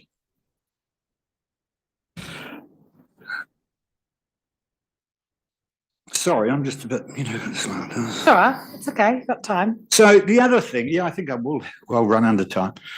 They usually sit as well, in most stadiums, about 90% empty. So they are buildings that look into themselves. They don't look out to the community. They don't reach out to the community. They look in. And so they're insular. So, and they sit there the whole time doing nothing, which really isn't a good use of all that money, of ratepayers' money. So the other thing that is incredible is the cost to run these edifices. The costs are huge. Just the maintenance figures, trying to keep a building like that in good shape is expensive.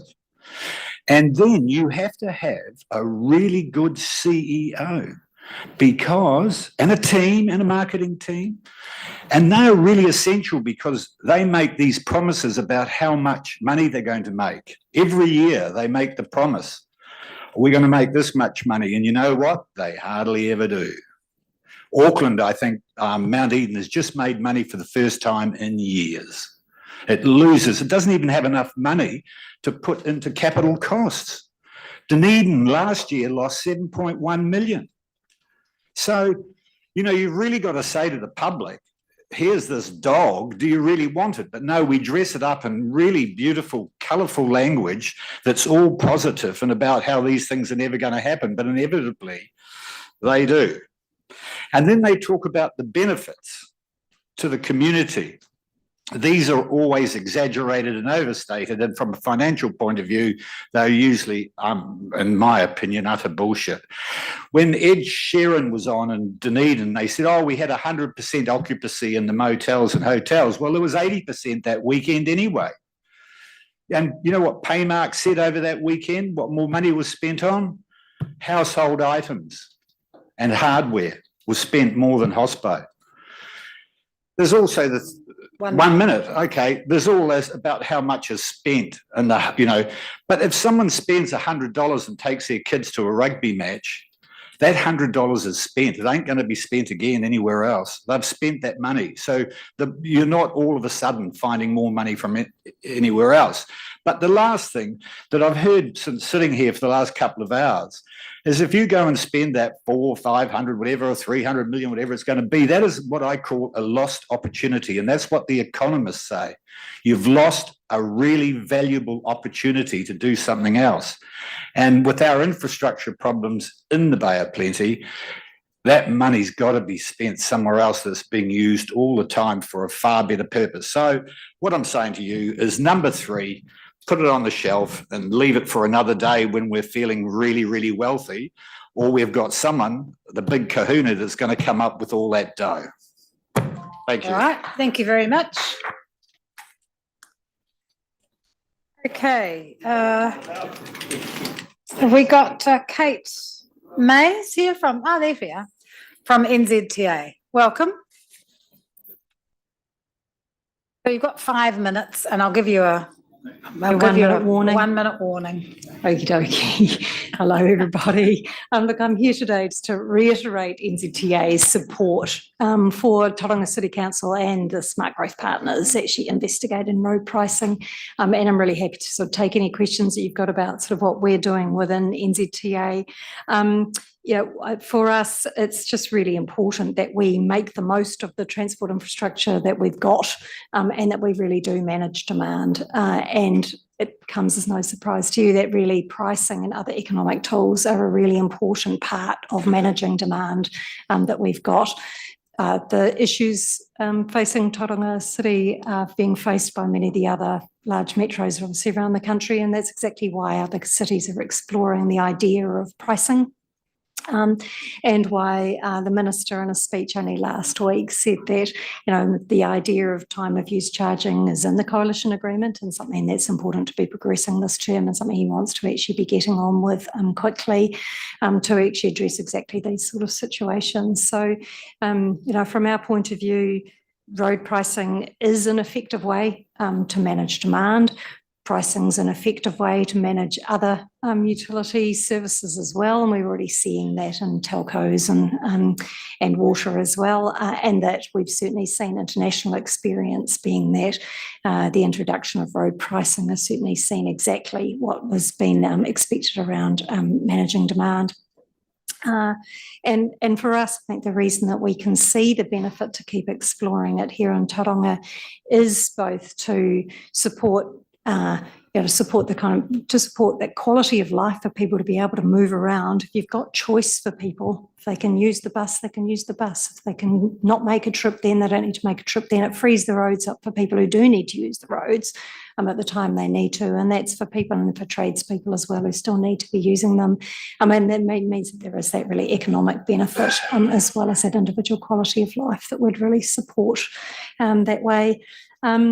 We are, and just as we said in the submission, we're really keen to keep working with the City Council and Smart Growth on actually looking at what are some of the national elements that you might want to consider about road pricing and what are we best off considering once as a country, and how do we support you consider some of the specific issues that you'd face here on Tauranga.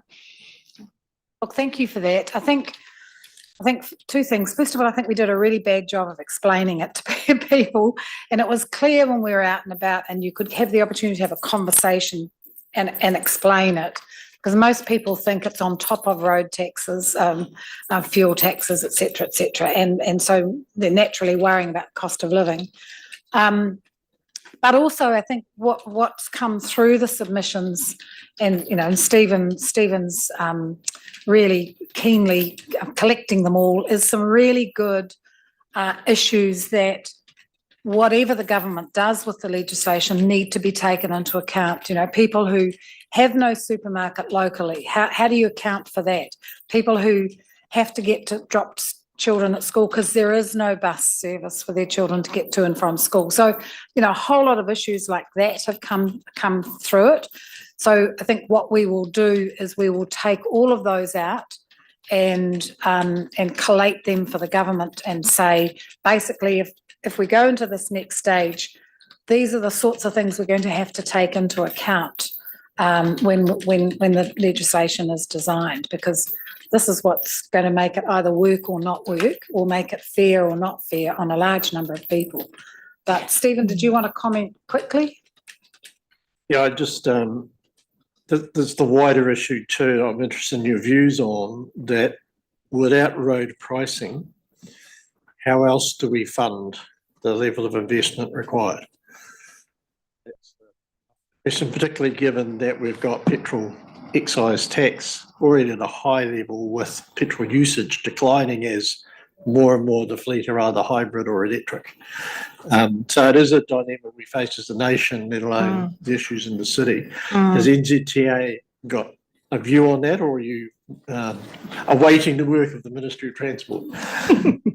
A little bit of both. Perhaps if I respond to the chair first, I think it's really good to be collecting up those issues, like you say, that are best dealt with at a national level, and the submissions. We've certainly scanned through the submissions as well and can see what those are. And I think the other thing is then that perhaps would have been worth me reiterating is that, just as you know, that pricing comes as part of a package about how you manage transport and people moving around in a city, and that's both around the work that you've already done through the future development strategy to make sure that there is that land use transport integration, so people don't have to go too far in the first place, and that's certainly something to carry on with. And obviously there needs to be choice, and so just the work that is already going on around public transport, for example, which is a theme coming through in some of those submissions as well, it's really worth considering. Have we got sufficient frequency and range for public transport to give people a choice, and those are things that we can keep working on, within this area as well. To your point around the funding and financing of transport is broken, and I mean that's certainly widely acknowledged. And I think that from an NZTA perspective, what we've been continuing to say to the ministry, who are obviously the ones leading the policy development work on this, is to make sure that we keep the purpose of that funding and financing closely aligned to what you're trying to achieve. And so that's why we start with, if you're trying to manage demand, think about raising you're raising revenue so that you can manage demand, and come back to sort of what the purpose is of that, because I think we're going to need to go right back to the sort of fundamentals about, are we thinking that it's a fully user pays principle? How are we taking into account some of the equity considerations that you've already referred to? Those are complex issues that we're going to have to think about at a national scale, and then are there particular local considerations that you would need to add on around equity? And so it means that we have come at this idea of pricing very much from the demand management rather than sort of revenue raising. But we can absolutely see the issues. Most of the major metros are up against debt levels. They've got enormous aspirations to keep up with growth. We've got maintenance of existing infrastructure and services, and something's got to give. And we're in exactly the same position, obviously, with the state highway network than you are in your local network. Yeah. All right, we could probably talk for a lot longer, but we unfortunately don't have the time. But thank you very much. Really appreciate it. And I'm sure the dialogue will continue, but really appreciate you putting the submission in. It's very helpful.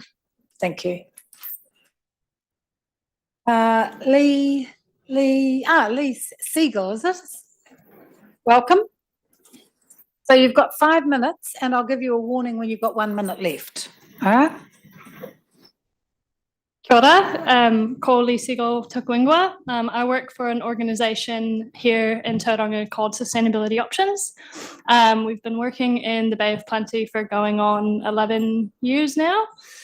We do a range of different projects on the sustainability space, hence the name. That involves a lot of environmental and more predominantly social sustainability at the moment, looking at the housing space. So I'm really just here to encourage you to make housing a huge priority in Tauranga. We know it is. We know we have a social issue with housing. We don't have enough, and the housing that we do have isn't in great condition. There's some great houses out there, but a lot of it needs some remediation work. And that's one thing that we do. So we go into homes, we give advice on how to actually run the home. There's a lot of education and science on that. That is a whole world that I was completely unaware of until I joined the team. So, key things like blast ventilation, does that mean anything to you guys? It does, yeah, great. So yeah, just little things like that to actually help our houses function better. So then the second part of housing is we have an economic impact of housing. So poor housing leads to a negative health impact, obviously, and there's a huge cost to the country with it.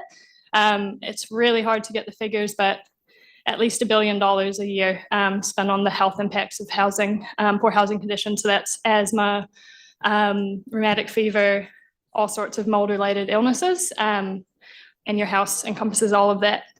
There's also the cost of lost work. If your children are constantly sick, can't go to school, mums or dads have to stay home, they can't go to work, this constant cycle. One of my favourite stories, one of my colleagues just told recently, quite an old whānau of ours who live in Rotorua. They had a home assessment quite a few years ago. Their child was constantly sick in hospital. Mum obviously couldn't go to work. Dad had a work job at the warehouse, but really struggled to keep it down because he was constantly missing work to go care for a sick kid, visit in hospital, whatever. A few years down the track, we got a letter from the family, and they just wanted to read out to say, thank you so much. The advice you gave us and the curtains and just those little tips now means my child is at school every day. The mum was unable to volunteer back in her community, and the dad was then promoted to manager at the warehouse because he could actually turn up to work. So yeah, pretty simple things can actually make a big impact. Then finally, there's an environmental impact of our housing. So if you look at an old home, they're drafty, you lose a lot of heat if you're not operating it properly, pulling down your curtains at night, you're just wasting energy. And we know energy is getting more and more scarce. So that's one thing that we help do is educate, advise better ways to be more efficient. We also give advice on, is solar panels the right thing for me? Are there better ways for my home, better investments? Huge scale. We also need to look at the sustainability of our new builds, which comes from education as well. We're putting up tons of housing, which is awesome, but we've got the opposite problem now where they're too tight. And if we're not helping people know how to actually operate them, we're going to be rebuilding them again very soon because they'll be full of mold and who knows what else. So yeah, I'm just expressing our view that this is a really important issue in the Bay of Plenty and Tauranga specifically. Funding for assessments would be fantastic.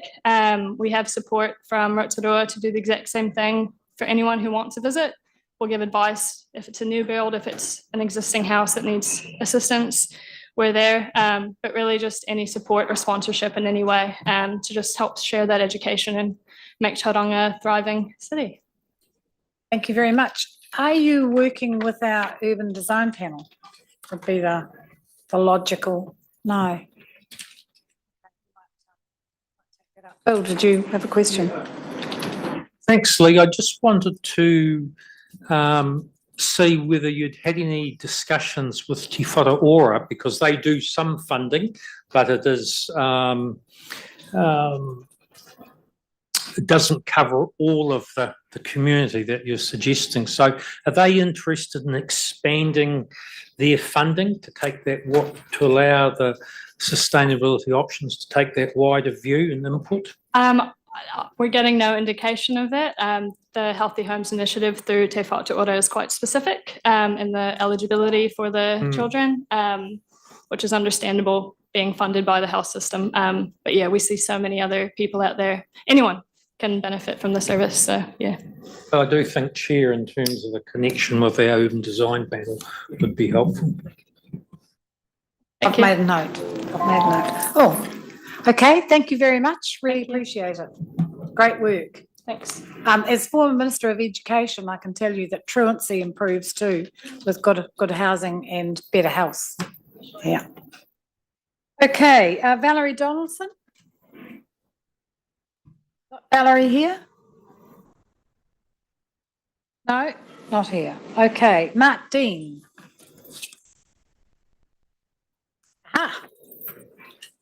Good afternoon, Good afternoon. Chair Anne and Commissioners. I've got Lyle Mason here with me as well. I've got 5 main points of my written submission to bring to your attention today. And we have your presentation. I was just going to say it's very difficult to talk about things without illustrations. First of all, my aim in the first 3 points is the enlivenment of the city centre, because I see the enlivenment of the city has got huge potential and we need to get on with it. A few years ago, I visited Brisbane and went to the South Bank, and there's a magnificent salt or river water pool there that's got water from the river put through filters, and it's got sand and beaches. And I think that that would be an absolute winner for us here between the harbour side restaurant and the southern end of the Strand, and you're already put in place the underpass, you've already put in place the walkway, and it could just be the next stage. And I would like to see that got added to the long-term plan somewhere to be investigated. I have grandchildren who swim at the steps and they find it incredibly difficult because of the current. I also note that when you visit the Sulphur Point Marina, and there's a little beach at the end that's really secluded and safe because of the rock revetment walls there for the yachties. It's very, very popular with families and young children. So I would see a saltwater pool at the end of the Strand being absolutely used incredibly. It would be used by office staff, students during the week. It would be used by families in the weekend. It would draw people into the city centre, and I don't think it would cost a fortune. It's definitely not to replace an aquatic centre like we're going to have at Memorial Park. My next point is barrier arms. I've dined on the Strand in those restaurants along there, and it's a nice experience until you get the hoons going up and down with their rowdy vehicles going vroom, vroom all night, and it spoils it. I would suggest a very simple solution would be to have barrier arms that came down at 6 in the evening and went up at 6 in the morning, and were there, of course, you'd allow for emergency vehicles, but you would let cafes put their tables on the street free, so that we could have an eating precinct that will be second to none, and it will be a delightful place. And with the new development on the Strand, the further end of the northern end of the Strand, I think it would be a winner. Thirdly, we have a lot of retailers that are down in the mouth at the moment because of all the development in the city, and they're leaving in their droves. What about council organising a street market every Saturday or Sunday, shut off Grey Street or one of the streets, and have a full-blown street market there, promote it and get people to come into the city and experience what the city's like? It would not cost very much at all. Now, fourthly, the Kukarira Valley. I've got Lyle Mason here, who's the chair of the Rotary Centennial Trust. The valley was purchased by the city back in the 1980s for the development of the highway, Takatumi Drive extension.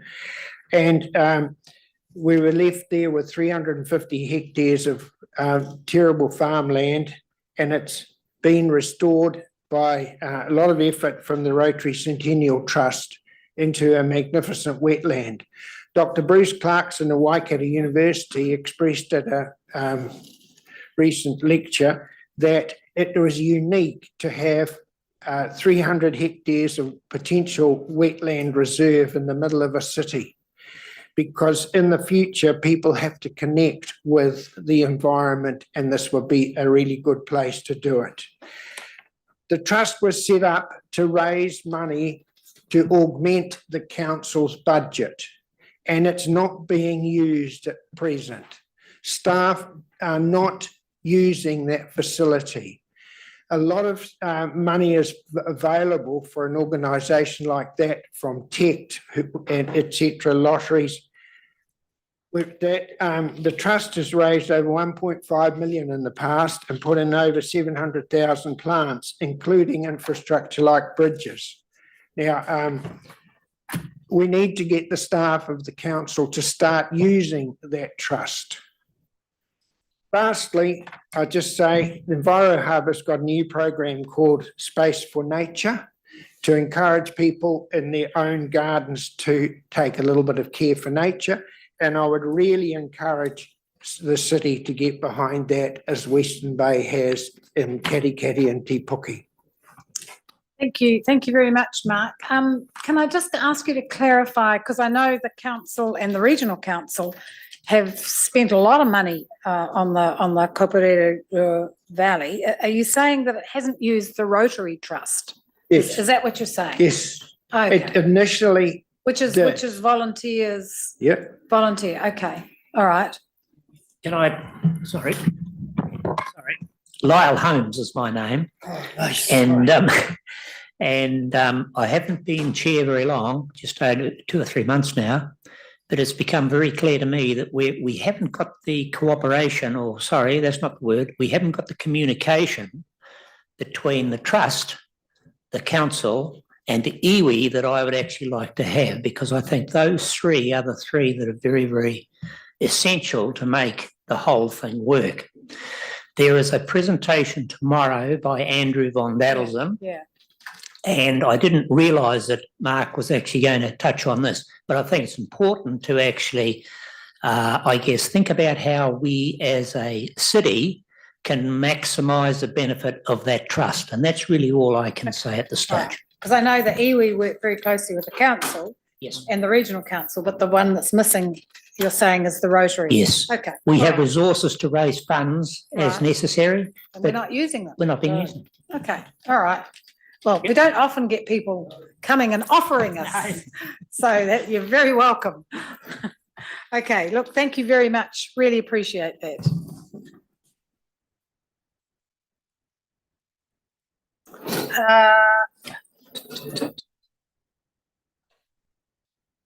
Are we on to, so we're on to the incubator. Okay, right. Okay, let me get myself organised. Right, so who's going to be talking? Oh my goodness. Who's coming up to the microphone first? Simon? Hello. Katherine Stewart's going first. Sorry, Katherine Stewart's going first. Just want someone. Can we get everyone in and sitting if we can, please? There's lots of seats. Don't need to wave things around. We know you're there. If you'd just like to come in and take a seat, and then we've got some time. We can get on with it.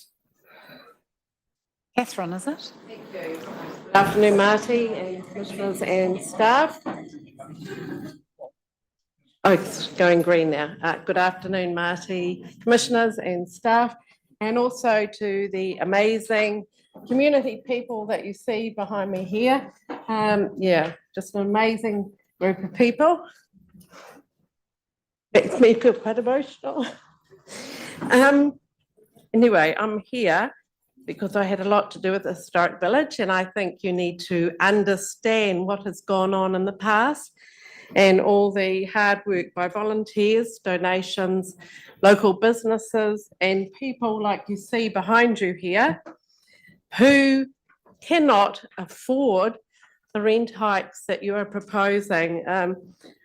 I think they're quite outrageous, quite frankly, and that's what brought me here today, because I was involved with them, helping with the strategy that went through a thorough communication and process. The volunteers who work there, there's just been so much that's gone on, so I urge you to go down and speak to these wonderful people. And this is just a fraction of the people. They're the heartbeat of our community, and if you go and ramp up the rents as you're proposing, you will kill off many good community organisations and not-for-profit. Sorry, just so I can get my head around. Yes. So is this a presentation? I thought this was the incubator. Yes, and now it's a good segue to Simone and her group. Okay. So I just take up 1 minute of the time to say, please understand what's gone on and listen to these wonderful community people, and also with regards to the sports fees as well, which I didn't have time to comment on because mid-December is not the best time of the year to give feedback. Anyway, thank you, and thanks, Simone.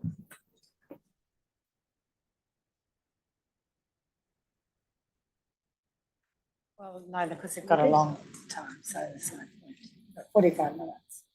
For some reason. Kia ora koutou. As you know, I'm Phil Hayho. I'm the chairman of the Incubator, and I have the honour of being here today to introduce Marcel and Simon. And also, before I begin, I would like to acknowledge the work that the commissioners have put in. We really do appreciate that.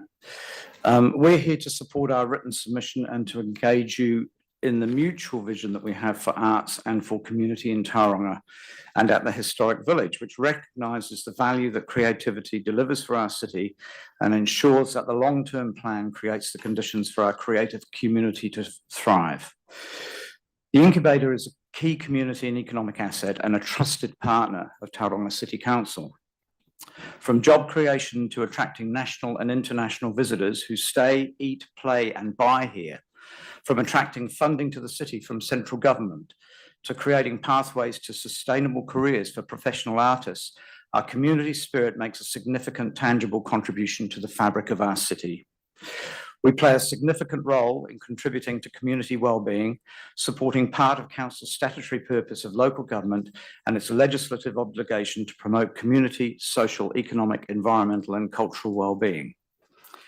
In this current environment, with a proposal on the table that will impact us and all tenants of the historic village, we are in a vulnerable position that will potentially impact the ongoing viability of the Incubator Creative Hub. However, we come into this forum with optimism and hope that the Council's own city vision and the pillars that hold it up will be tested and hold true. I do want to make one important point before handing over to my colleagues. We've been overwhelmed by the support we've had from the community through the submissions process. We understand that 15% of the overall submissions were made on behalf of the Incubator, and further to that, 25% of total submissions made comments about the proposed increases in fees and charges at the historic village. We're delighted that so many people have taken the time to tell you why the Incubator and the arts is important to them during this precarious time. The diversity of these individual submissions mirrors the kaupapa of the Incubator, a space to nurture, encourage and showcase the arts, making creative experiences accessible to all from the grassroots up. We thank you for making time to hear these submissions alongside the submission from the Incubator Creative Hub. We would like to table, on behalf of the Incubator Creative Hub, a request to open dialogue around our submission as proposals and issues, including the implementation of a trusted partnership with the Commissioners and Chief Executive, Marty Grenfell. I now hand over to Marcel Heidegger. Afternoon. Thank you for the opportunity to speak. Yes, I'm Marcel Heidegger. I'm a trustee of the Incubator, and I'm also actually a psychiatrist that works at the hospital and around New Zealand. I've only got 2 minutes, I'll really keep it brief. Just as a brief background, I've worked as a physician in Africa, United Kingdom, 12 years in North America, and 5 years now in New Zealand. I've worked in significant impoverished and war-torn areas. And I just mention this because I have learned a lot about mental health, mental distress, as well as the whole idea of social cohesion. Now, here in Tauranga, even though it's not as bad as some of the other areas, there are significant mental health and social cohesion issues that are alive in the city. We are struggling with and really battling with substance use. We're battling with homelessness. We're battling with mental illness. We're battling with social anxiety disorders. We're battling with losing the youth. The youth is in a tricky time at the moment, and engagement in the community for the youth is becoming more and more challenging. We're also struggling with the elderly, the growing population, and there is social isolation, which really is a good segue into the arts as an industry and specifically what the Incubator does. So I'm not an artist, but if I look at the work that the incubator does, it's exactly the kind of work that a community should be doing. So the arts is just such a beautiful area for people to come together, to discuss things, to have a relationship. If you have someone, for example, with social anxiety, the trick of trying to engage someone who's anxious by being with people is phenomenally difficult. So what you really want to do is have a medium that people can come together around a table, actually engage, actually start creating something and starting to develop themselves and as I said, the relationships around them. So the arts is phenomenal in doing that, and even more so than a lot of the other strategies that are employed. Now the incubators, I've been involved with the incubator a few years now, and if I just look at the work that this management team and the volunteers of the incubator, which number several hundred, it's just absolutely phenomenal. When you see people just coming for the vision.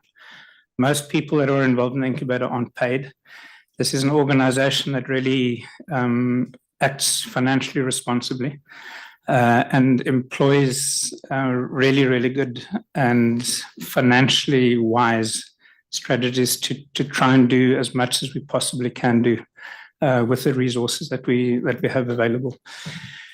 So when we come to a position that we face at the moment with increasing rates, which obviously everyone understands, but increasing rentals and potentially even decreased funding, that brings a lot of anxiety into non-profit organizations like the incubator. So that anxiety and that stress we have seen inside the organization. There have been people that have actually left the organization, potentially the region and even the industry, because of this ongoing tension. So what we would really appreciate and benefit from is if there could be a greater stability and understanding around the funding, as well as a greater degree of longer term commitment, because that would allow us to do better with the planning, and also a greater engagement and partnership with the city. So the city has been fantastic, I think, with supporting the incubator. The city has been excellent with funding, and we have had, I think, a few really good interactions. But always more is needed, and more would certainly be appreciated. But yeah, just want to end on a positive note and just again state our appreciation for what has been done in the past and hopefully what will continue to be in the future. Thank you.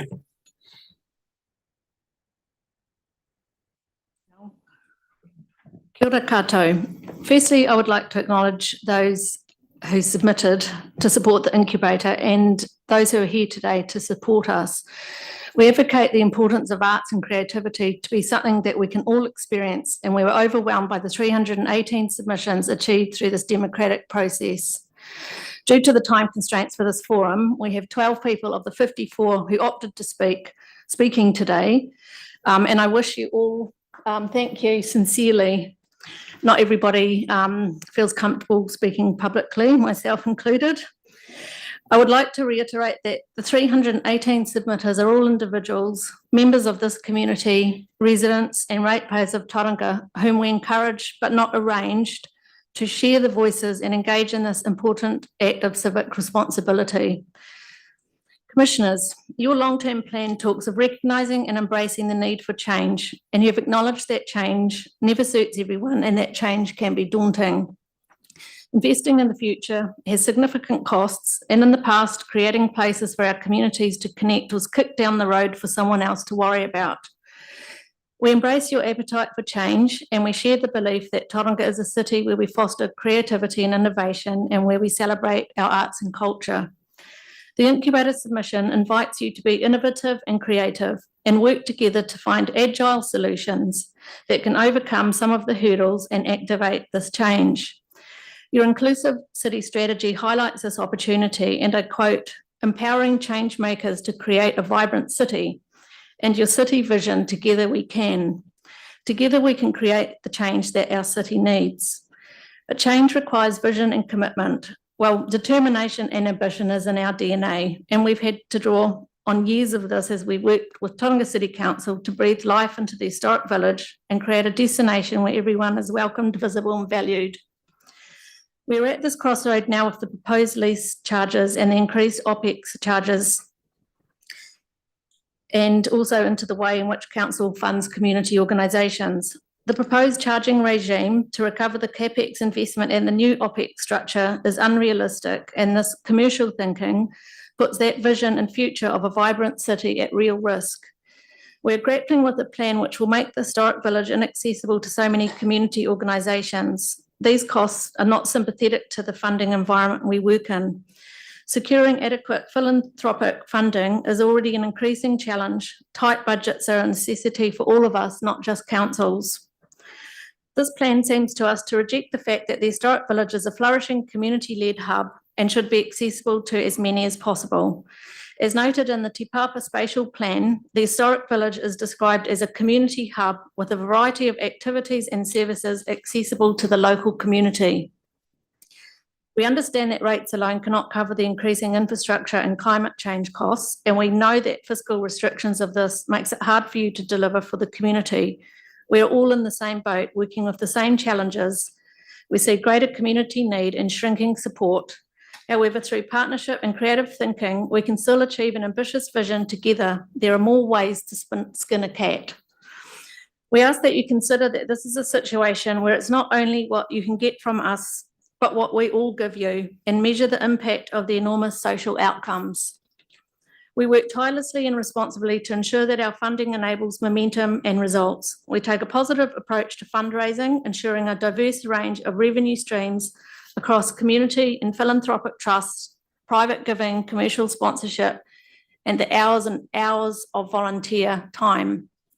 This hard work provides the incubator with a strong and flexible core from which we deliver outstanding year-round programs of community arts. We call on council to maintain this core funding and engage in discussion around growth and its growth so that we can continue to satisfy the growing needs of our city through the language of arts and creativity. The future of the historic village is in all of our hands. And we thank you for the opportunity to express ourselves, and we look forward to an outcome reflecting true kaitiakitanga, manaakitanga, forward-thinking leadership born from the awareness of what would be left of this city Tauranga without its Māori and its wairua. The true winners of supporting this partnership approach will be he tangata. Thank you.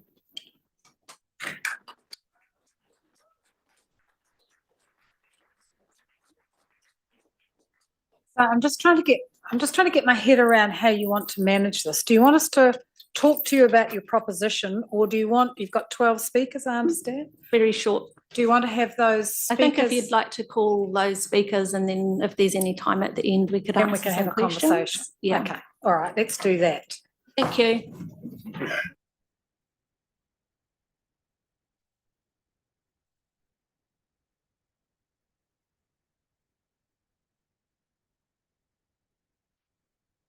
And we don't bite, so don't be scared. I might time you. Well, I'm not timing you because we've got time, but come on up, and I don't have any names. If you just come up and you just tell us who you are and have a conversation. Can you come, because we're so I'm sorry, so what I should have made clear to everyone is this meeting is videoed, so it's live streamed, and then it's recorded so that people who couldn't tune in can go back and have a look. So that's why we ask you to speak into a mic. Okay. Is it green? Just now. Just now? Well, I think we're away. My name's Jill Layton. I'm here with Robin and Anne Weekingy, and we are representing the Jack Dusty's ukulele players. Can I just ask the that chat, there's a camera up there. We can see it. We can see it. Here to express our enormous gratitude to the incubator. We started with 7 of us, and now there is between 30 and 50 of us gathered on a Monday night, and the group just constantly grows. And we're all in the older age group, sort of like 45 to 85. And this it's become 45 is not that old. No, but I mean, it's not just the young. In fact, most of the groups are older. Yeah. The incubate, so there seems to it's become very obvious that there's a huge need for the older age group anyway to get together. Friendships have been formed. People have other common interests, and it's all been very positive. And the incubator has run with us too, invited us to play down there, and with an ongoing relationship with them now.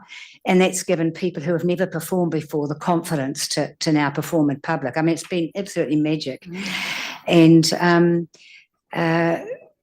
and so we also include people with dementia and special needs people are joining the group as well. And yes, we just want to say we are enormously grateful to the incubator for what they've done. And as a result of that, other community groups are now asking us to perform as well.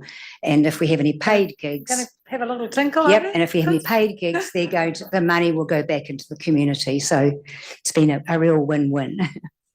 So we'd like to finish off with a waiata about unity and togetherness.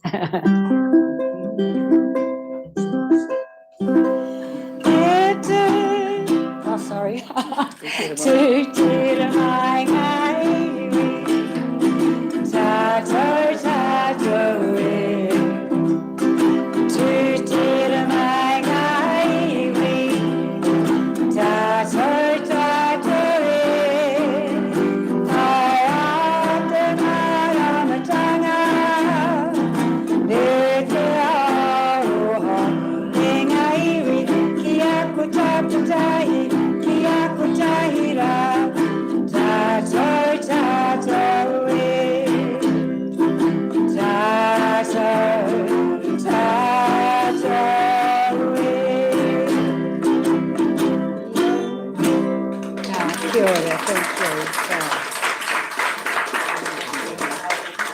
Thank you for that. You've brightened up what's been quite a long day.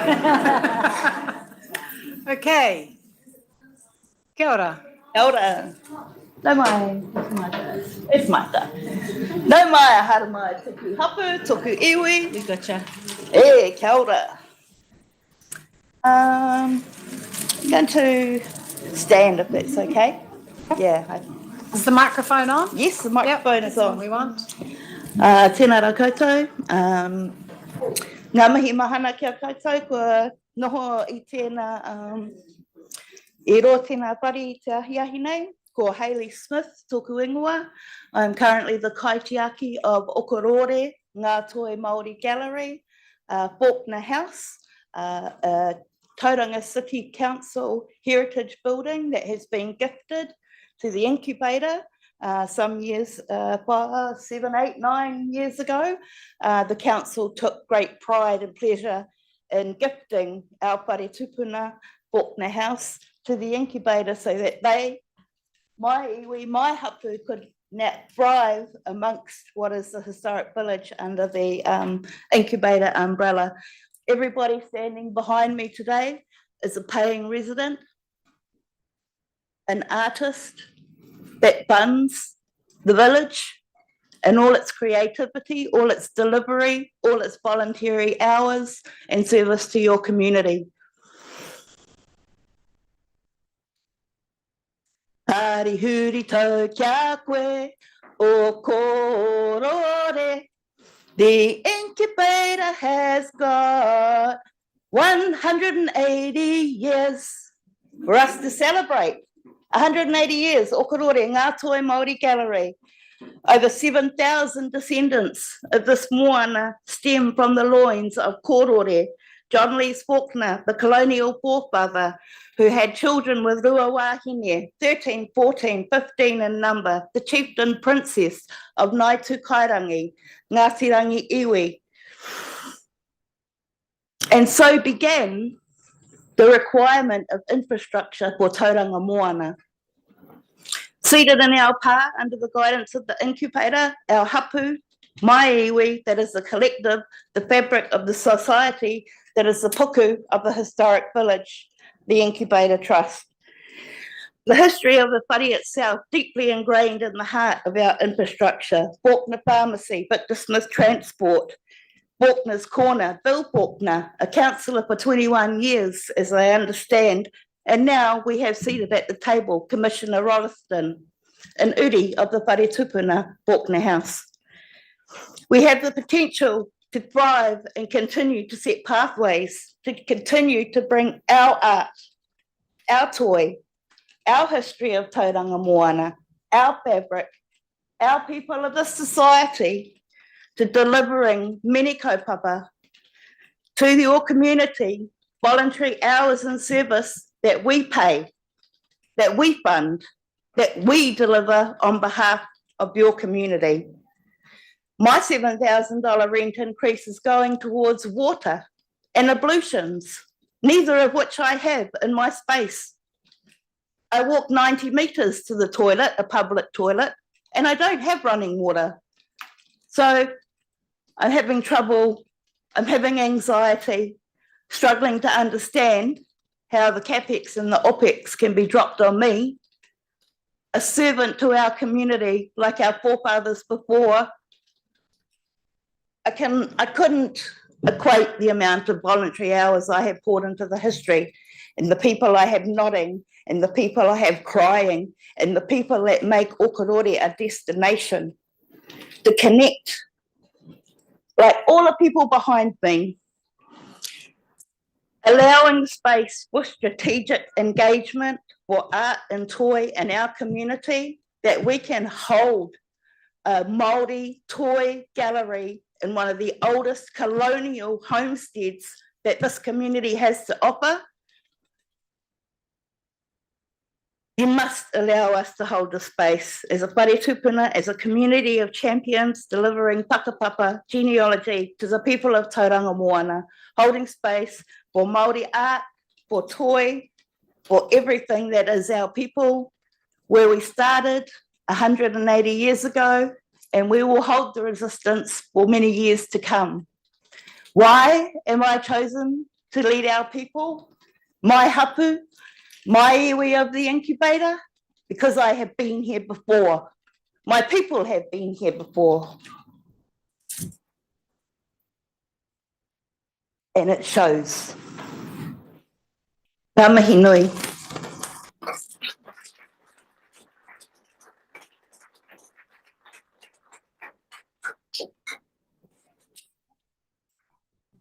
Good afternoon. My name is Carla. I'm a tattoo artist from Brazil, and I moved to Tauranga in 2018. At first, I was totally in love with this town as it is so beautiful. But after a few months living here, I started to notice that under the surface, there was something vital missing, like this place felt soulless to me. And although I was in a first world country, I got to hear more stories of people struggling with mental health, depression, addictions, etc. in a few months here than I ever saw in my whole life in Brazil.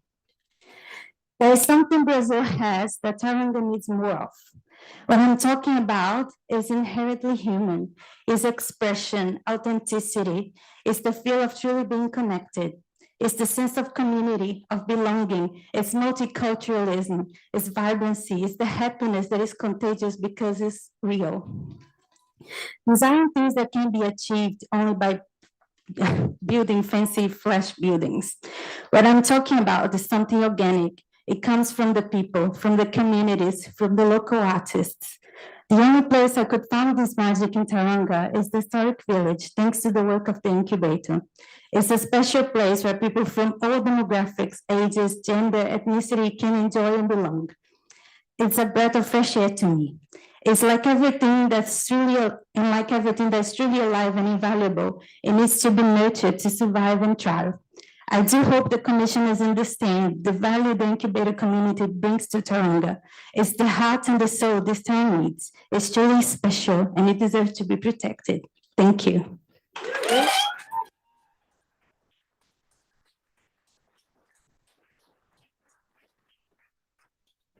Kia ora.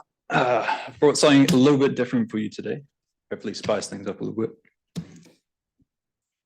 Born in Tauranga with sand between my toes and Copenhagen cones in my hands. Starting my life out here was pretty grand. But with art in my heart and paint coursing through my veins, it pains me to tell you, when preteen me looked for culture, all I saw was vultures. My home without culture was just a place to stay, to fade away the days until the weekend. Then feeling weak when the week started all over again. My only culture exposure, streaming from a bright blue light device, keeping me up at night, screaming there is no future in sight. My fight to become an acolyte to brighten other people's lives, aka an artist, took me away on holiday to Germany to compensate for the lack of artistry in the Bay, even though I wanted to stay. But today, that dilemma feels like a lifetime away, because I stand with my people. We're standing a world where we all feel misunderstood. Thanks to the Incubator, painters can be greater communicators and renovators, turning our city from an infrastructural necropolis into a cultural metropolis. Future's commuters will maneuver with their community's music, and our memories will be treasured accessories upon our mantelpiece. But all these fantasies can't become reality if you siphon the funds away from our community. So I ask thee, what are we? What is humanity without artistry? Thank you.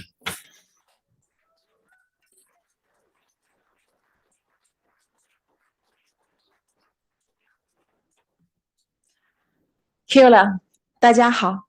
My name is Tina Zhang. I'm the president of NZ Friendship Society. Last year, we came together to create something truly special, the China Culture and Art Center. It's not just about sharing and exchanging cultures.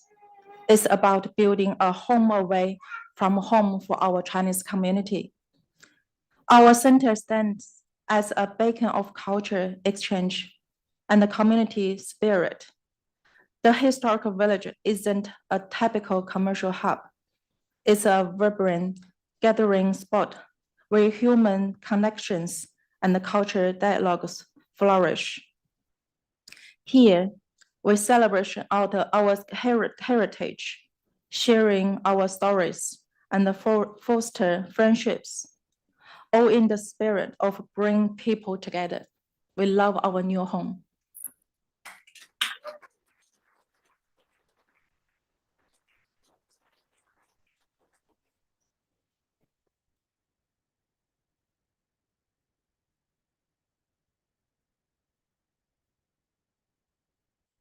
Who's next?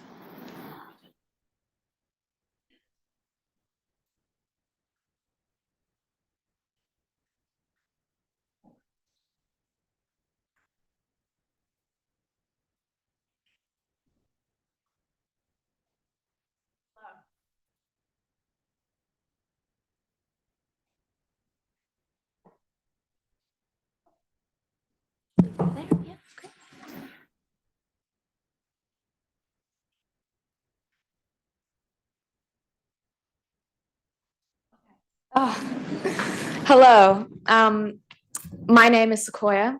I'm a 16-year-old student at Otamotai College, and I have been coming to the Incubator and the Historic Village for 10 years now. I've practically grown up here. Due to my mother, Tanya, being a worker at the Incubator. I couldn't have spent those 10 years any better, and I will continue to spend my years there. I couldn't have spent those 10 years any better. I often took classes to learn watercolor, sewing, ceramics, all these different things by the artists that work here. I've just been open to so much. along with seeing hundreds of diverse music gigs and community art exhibitions. This is Marianne. She is 8 years old and has been coming to the incubator for roughly 2 years. Just like I had done when I was her age, Marianne does different classes and learns different creative skills through the incubator and the historic village. Currently, she and many other kids her age have been doing sewing classes to make these cute little tickies that she will come show you eventually, along with many other things like them. The incubator also gets kids involved with scavenger hunts and family movie days in the village cinema. I consider myself a creative, and through the incubator, I've been able to meet so many like-minded people. I am, of course, not the only one in Tauranga seeking out a creative outlet and community that focuses on the art of the everyday artist, not just the elite. Charging more for small businesses and creative hubs only further damages the community. The inaccessibility for people in Tauranga to get out there and do something, both creative and otherwise, is simply being increased by government greed. It's important to give the community an opportunity to get involved in arts and culture. It connects people. I, for one, after many years of coming to the historic village and the incubator, feel connected to it, its resident artists, and what it claims to achieve for Tauranga. The historic village was a ghost town prior to the incubator. The incubator have made it a collaborative environment for people to get involved in. By raising the rent and other necessities to unlivable prices, the public are being stripped of their creative opportunities and outlets, both as consumers and workers in the village, who follow their passions into their career. I want nothing more than to see Tauranga flourish through people's involvement through art, music, food, and culture.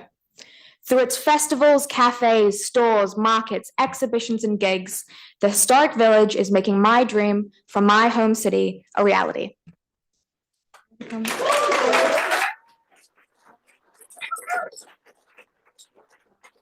And we'll just bring around these cute little things that Marianne and others have made.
We're absolutely open to accepting a massive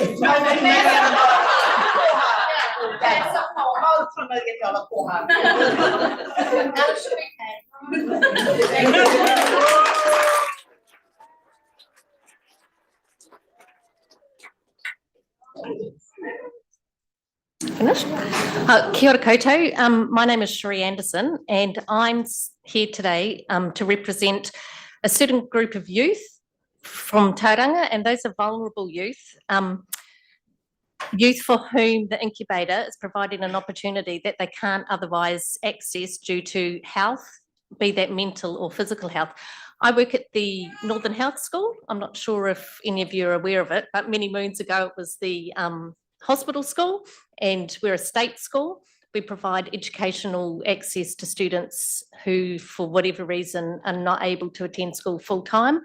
They may be at school part-time, or many of our students, due to severe mental and physical needs, aren't at school at all. So these for these students, our focus has to be on, especially in this day and age, numeracy and literacy education. And if it was not for the existence of the incubator, they would have no access to learning and exploring the arts whatsoever. And for many of them, that is how they express themselves. So the collaborations we have with the incubator is critical, and critical for building strong adults, taking our vulnerable students and turning them into citizens of Tauranga of the future that are strong and have mana and self-belief. Several examples of how this works is that we're about to embark on a 20-week art collaboration with creatives from the incubator. They're going to be working side by side with our students to develop a series of po whenua for the frontage of our school, which at this point doesn't have any. This, I firmly believe, could be a life-changing experience for some of those students. And I don't feel that I'm exaggerating when I say life-changing, because last year I have first-hand experience of how the incubator was life-changing for one of my students. He was a 14-year-old who could not leave home due to severe social anxiety. He would come out of his house to go to his doctor and to come and see me twice a week at our school, which is actually across the road from the incubator. The incubator approached us, and I worked with him on developing a community garden. He instigated that, and he did all of the building. And now I'm very proud to say that he leaves home, rides his bike down to the incubator several times a week on his own to water that garden, because he now has a sense of belonging there and ownership. So initiatives like that, who will provide them if there's no incubator? And who will provide them to establishments such as schools if we're expected to pay market sort of user pay charges? Schools can't afford that sort of money. If the incubator is going to have to pass on the costs of full rental, then they're going to price themselves out of the market, and it's our students, it's our future adults of Tauranga that will miss out. I firmly believe that the social capital that our city gains from the existence of the incubator far, far outstrips any financial gain that you would get from increasing the rents. So, and failing to recognise that social capital and the worth of it is, without wanting to be rude, very short-sighted, I think, if we want our citizens to grow. It's for that reason I gave you that whakatauki that I've handed around. Anō me he whare punga weri weri. Behold, it is like the web of a spider. And I think that encapsulates what the incubator stands for. And I think just listening to previous speakers, you may look at the incubator as the spider, but really we need to be looking at the full stretch of its web and how it's reaching out and supporting the city that we want to be. Thank you.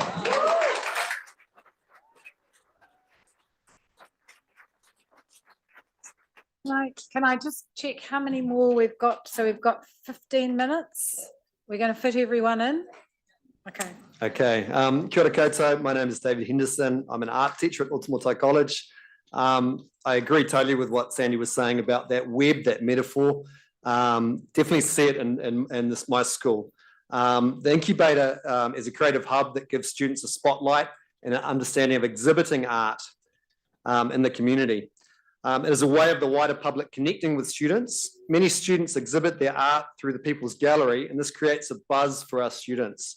It's not an opportunity for them to sell their work, and the smile that the faces of family and whānau get from seeing the students exhibit their work is priceless. It's also a future pathway through workshops and artists in residence programs. In just 2 weeks' time, I'm going to have 90 of my students from year 12 and year 13 visit the incubator. We're going to be doing workshops in photography and painting. And as Sandy said, we wouldn't be able to afford to do those workshops if it wasn't through the incubator. It's vital in terms of a career pathway for them. And yeah, without it, I don't know what our schools would be doing. So thank you.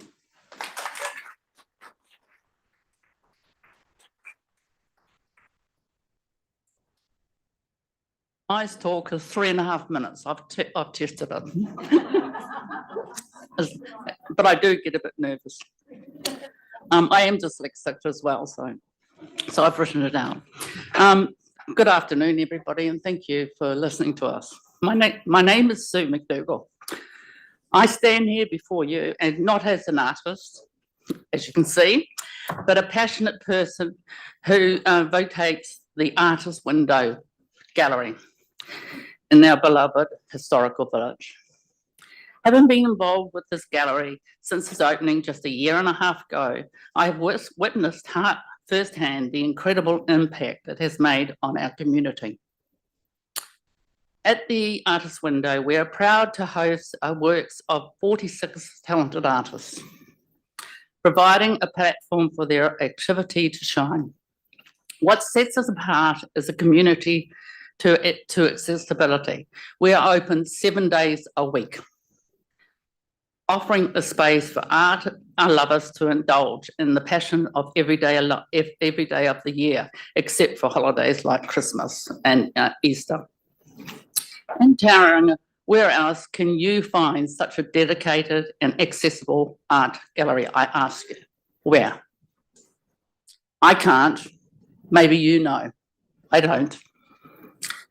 Our ability to maintain a level of this accessibility is thanks to the dedication of our artists who volunteer their time to ensure that the gallery remains open to the public.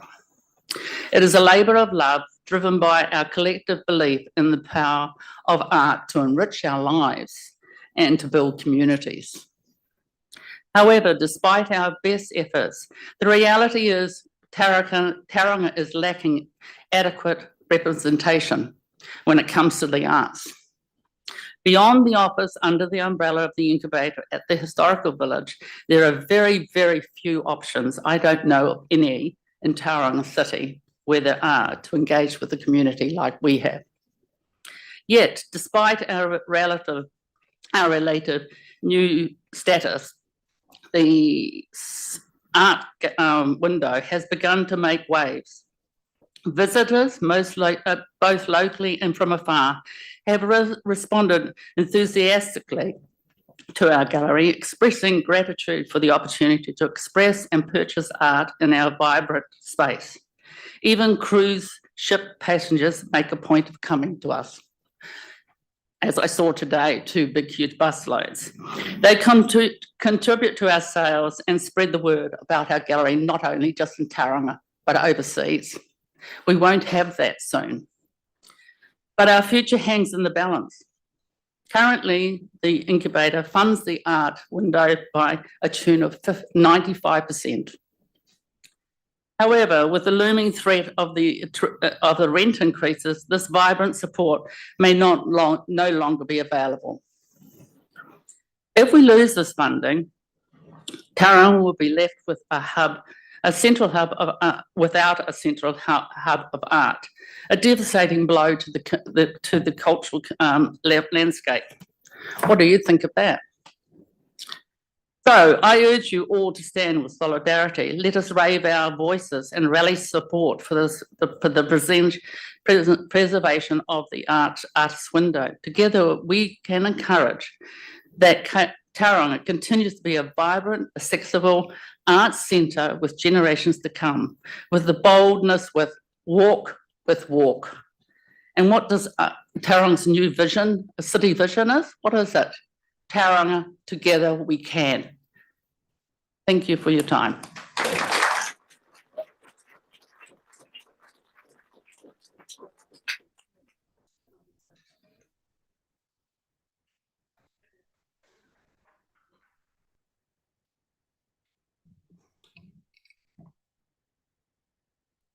Good afternoon. Oh, green.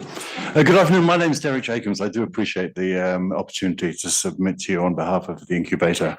I work in music, primarily as a jobbing musician. I toured New Zealand from Auckland to Dunedin for the first time in 1983, and I've been doing it ever since. I've also done a lot of other musical things, including I was the director of the Jazz Festival here for a number of years. What we're essentially debating today is the value of art and artistic activities to a community, something I know that people do have genuine philosophical differences about, some believing that all activities should pay for themselves, others that the richness and well-being of a community depends on things that aren't quantifiable just by money. And these can be different things for different people. One of them is music, and I'd like to focus on how important the work of the Incubator has been through its musical venue, the Jam Factory, in enriching Tauranga, increasing participation and quality for both practitioners and audiences here. Because Tauranga has for many years had a terrible national reputation as a musical wasteland. The number of famous and not so famous musicians I've spoken to over the years who have told me comprehensively they've crossed off coming to Tauranga as a place to play is as long as it's depressing. And I won't mention any of them here. The underlying reasons for this are manifold. Let me highlight the most glaring one. The most glaring one is that the potential audience in Tauranga is actually much smaller than you would initially expect. This is because of the demographics of the population. We have a large elderly population, often in facilities which have minimal community engagement. And there's an underrepresentation of 18 to 25-year-olds because not only do we not attract them here as the big university cities do, but we lose a lot of them to education elsewhere. Now, I don't say this is a criticism of our educational establishments or our retirement villages. It's just the way things are in Tauranga. And what this has done is lead to, amongst other things, a shortage of venues in town. Essentially, we have two venues. There's Bay Court and there's Totara Street at the Mount, one of which is too expensive, well, prohibitively expensive for much music, and the other's not suitable for a lot of the music that's put on. What this has resulted in is Tauranga becoming essentially excluded from New Zealand's touring circuit, which leaves the musical community here existing in something of a vacuum. To see and interact with other musicians has always meant traveling elsewhere. And in a scene where so much depends on networking and word of mouth, this has been a huge roadblock to Tauranga's musical community. The Jam Factory is the smaller, affordable venue that this city needed, and it has changed everything. And if I could just use two types of music as an example of that. Right now at the Jam Factory, there's an influx of folk music. This is because of the Auckland Folk Festival. What happens at the Auckland Folk Festival is musicians from overseas and as far as Dunedin even, come up to Auckland, and they use the opportunity of playing in Auckland to put a tour together around that, add shows in nearby locations. And in the past, they have simply not come to Tauranga. There hasn't been anywhere for them to play. They don't come here. Now there's a feast of folk acts at the Jam Factory, and it's possible because of this simple equation that the high-reach cost for bands allows ticket prices that are affordable for audiences. It's made Tauranga into a viable destination for musicians. Now, those acts then interact with local musicians. They feature local bands as support acts. They make Tauranga part of that all-important nationwide music circuit. And in return, local musicians learn, they grow, and the scene is now vibrant in ways that simply didn't exist before the Jam Factory was there. Now, the other scene that I like to mention is the alternative, the indie scene, basically the youth scene in Tauranga.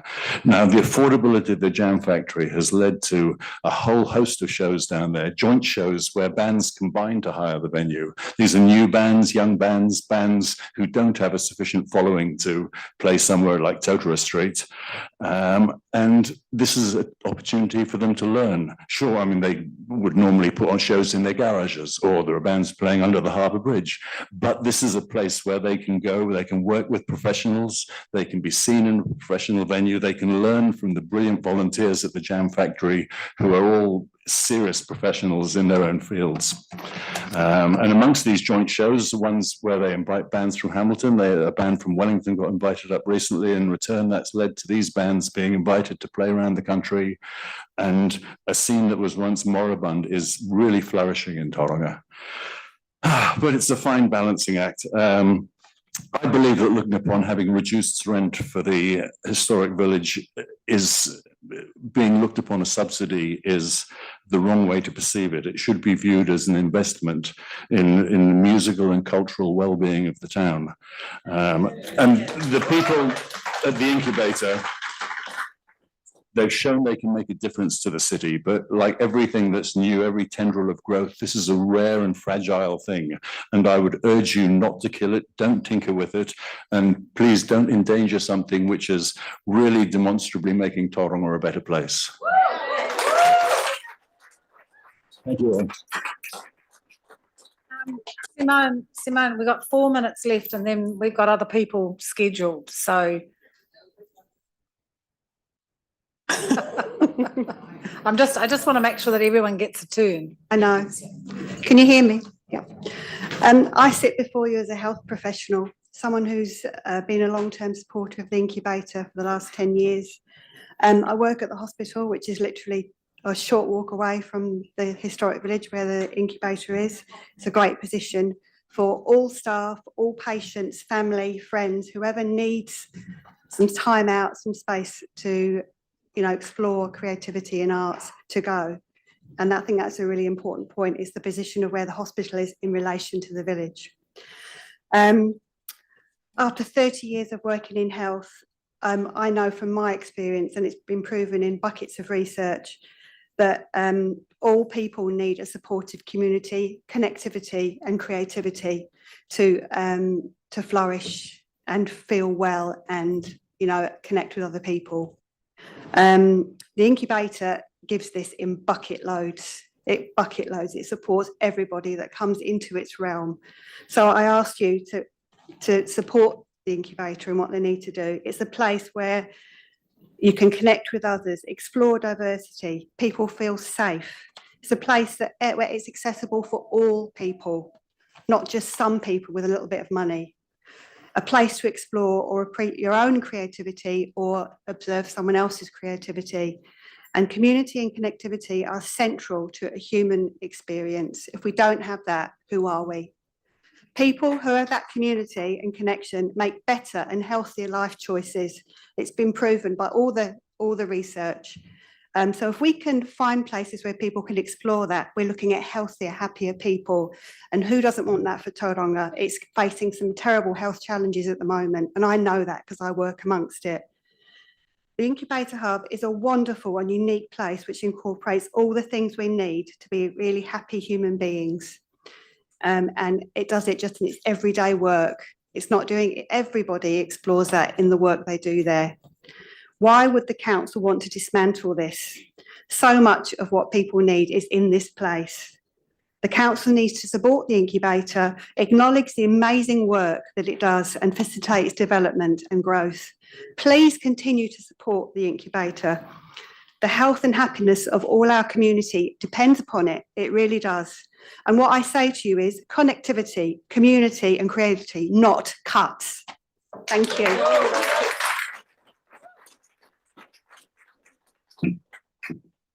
Tēnā koutou, ko Sandy Kerr tako ingoa, ko au he kaianga uku. I'm Sandy, I'm a potter, I'm part of the Pothouse Collective, and as are these people behind you. We much prefer mucking with mud to being here in front of you today. And as the least skilled potter, hold them up, people. I drew the short straw and having to talk. You'll be glad that we've provided a full written submission on part of the Pothouse, so we're not going to go over any of that. We're here to provide a visual face-to-face representation of our Potters community and to stand amidst our wider incubator community, gloriously colourful and creative. The incubator is the lifeblood of the Pothouse. If that lifeline is severed, we Potters will fade back into isolation. Other newbies like me will lose the opportunity to stand next to and on the shoulders of some of the great ceramic artists and potters that we have in Tauranga who have been recognised locally and nationally. That would be gutting personally, but if that were to happen, it would be bad for the arts community in Tauranga. And if we multiplied what would happen for us if we were to not be able to be at the incubator anymore across all of the people that you've heard from today, that wouldn't just be ripples of devastation for our community. It would be like a tidal wave of loss for Tauranga City. Tēnā koutou, tēnā koutou. Tēnā tātou katoa. So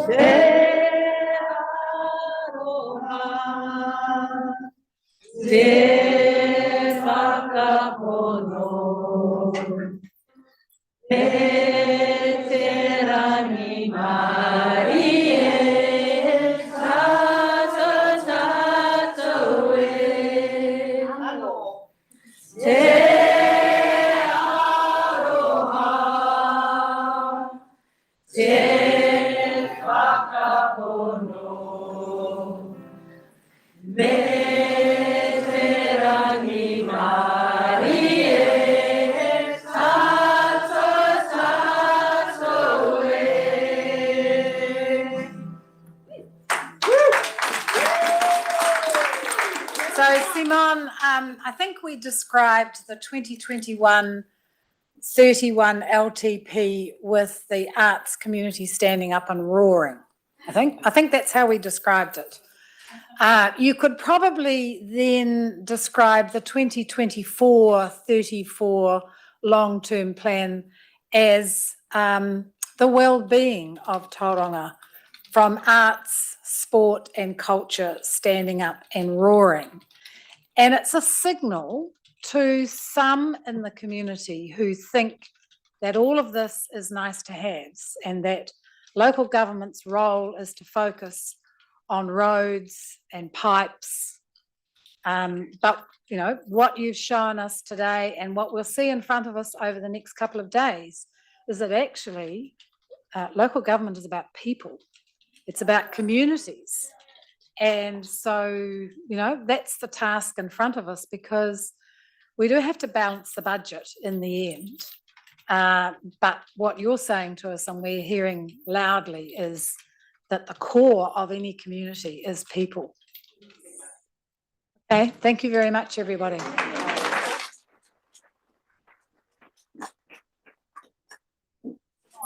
Okay.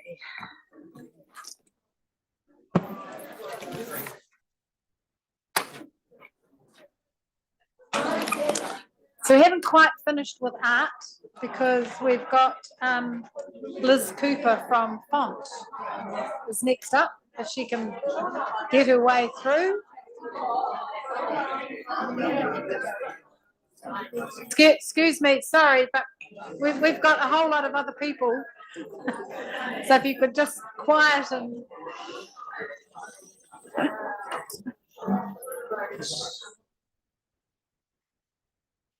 Is Liz anywhere there? I'm coming. Oh, you're coming. Oh. Kia ora. My name is Okay. Vanessa Ham, and I'm here in my capacity as the co-chair of the Font Public Art Sculpture Trust. And together with me, I have a couple of trustees, Siska Volksgang and Joe Bond, who are also well known in the arts community. My presentation is pretty short and punchy and really has two parts to it. The first one is a massive thank you to the council on behalf of Font. We're really thrilled to have received the early contribution. And I think you are aware, but we are pleased to confirm that we're well on track for delivering the first public art sculpture in Tauranga in Red Square later this year. And the artist has been unveiled, that's Piata Larkin. And Font is working closely with council staff on the details of that. So the artwork will be unveiled later this year. And just a shout out to council, the staff have been great to work with, particularly Gareth Wallace, Emily McLean and Greg McManus. And I know others are continuing to work with us. So thank you. The second part of the submission is really looking forward and strong support from Font for the public art framework, which we see as very important to delivering public art in Tauranga, not just for Font, but obviously we see it as key for Font as well. So strong support for that, and that's all I had to say. Any questions? We've got 3.5 minutes left, you know. Shared. Thank you for the submission. And yeah, I mean, you would have heard the conversation with, well, you would have heard the feedback, I suppose, from from the incubator. Just in terms of that art installation down in Red Square, what's the time frame on the delivery of that?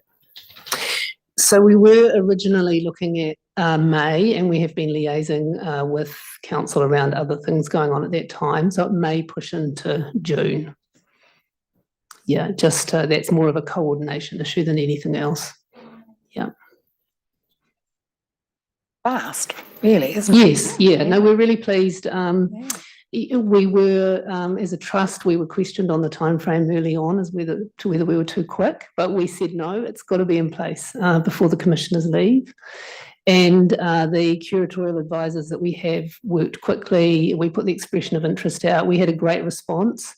The curatorial advisors fine-tuned that down to 4 and then recommended Piata Larkin, which we as a trust went with, given that the purpose for setting up the curatorial advisors was to go with their expertise rather than make our own decision.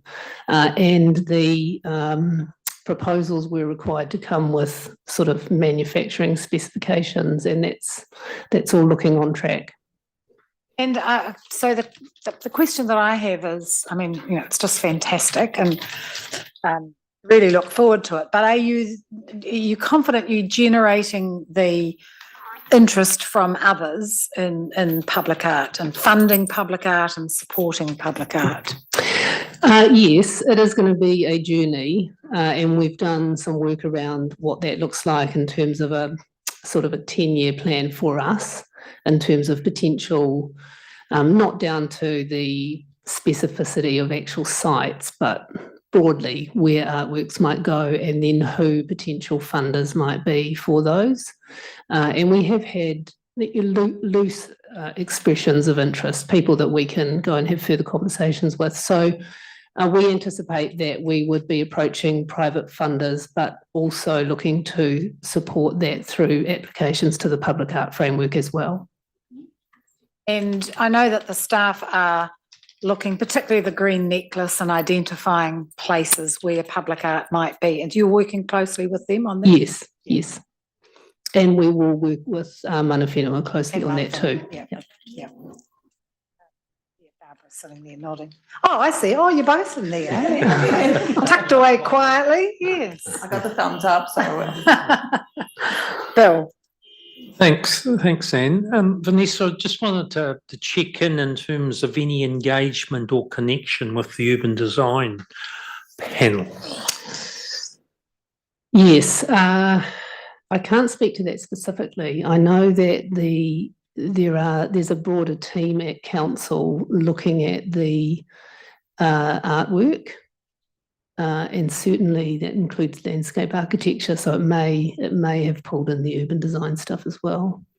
Just that we established the panel last year, and which we have a number of representatives both locally but also from outside the city. So I just wanted to make sure there was some awareness from both perspectives or both entities around that. Yes, no, I can follow up on that.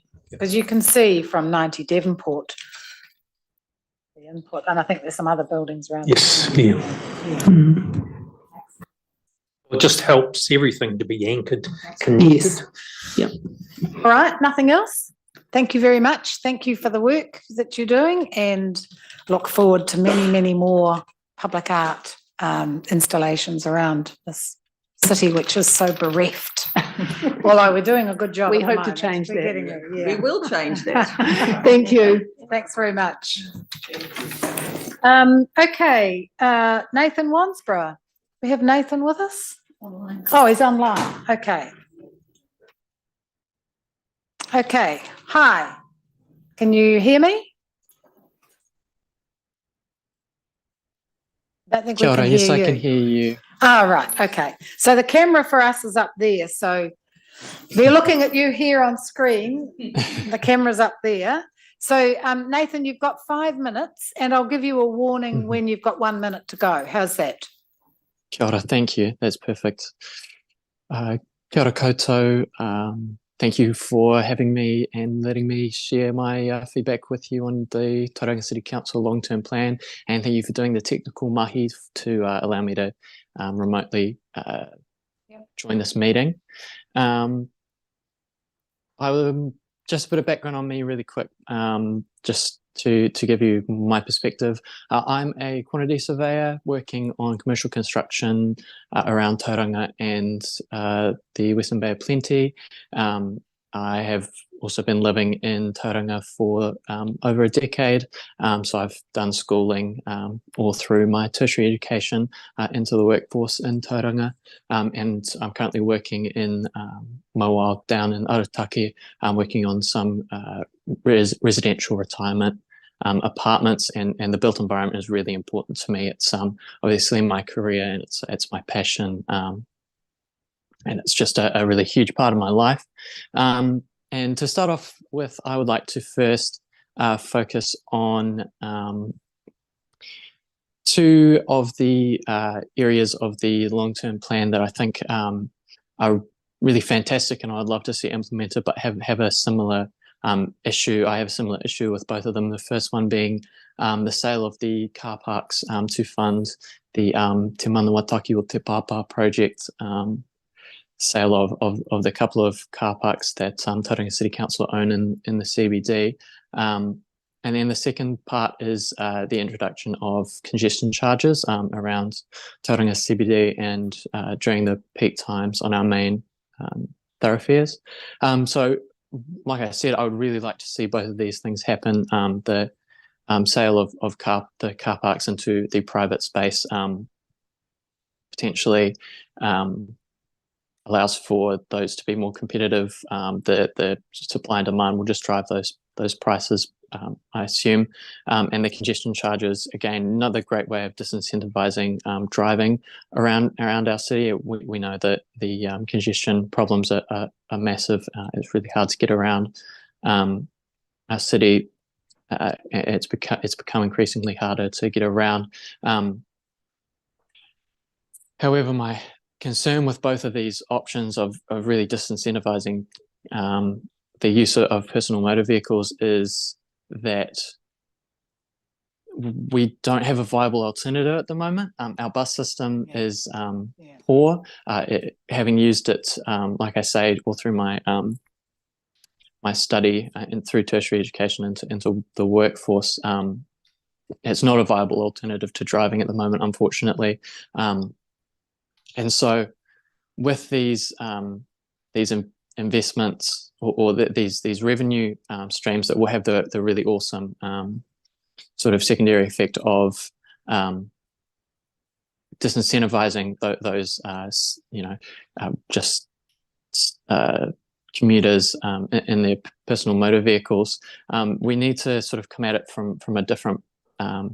We need to also look at our public transport system and how we can get people moving from their personal motor vehicles into our public transportation system by investing more into our bus system and potentially looking at commuter rail in some capacity. I spoke to one minute left. Yep.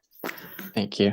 I spoke to the Smart Growth panel, and I told them, the feedback that I gave was that I was really disappointed not to see any commuter rail shown in their plans. That's the 50-year plan, so essentially within my lifetime, there's not going to be any commuter rail within Tauranga, which is a shame when we have such a long coastal corridor that's really conducive to such as a tram line or a light rail type thing. The other thing that I'll just really quickly touch on is the incentives for property developers. Again, I would really love to see this implemented for densifying and intensifying our CBD both in Tauranga and in Mawao. But I'd really like to see those grants go towards affordable housing projects and mixed-use developments that would really play nicely with the public transport and make that more effective, as well as making it more viable to walk and cycle as people are closer in and can afford to be closer in. Thank you very much, Nathan. You make some good points, and I think particularly around the smart trip. We're getting really good issues for us, and we've had NZTA in here earlier.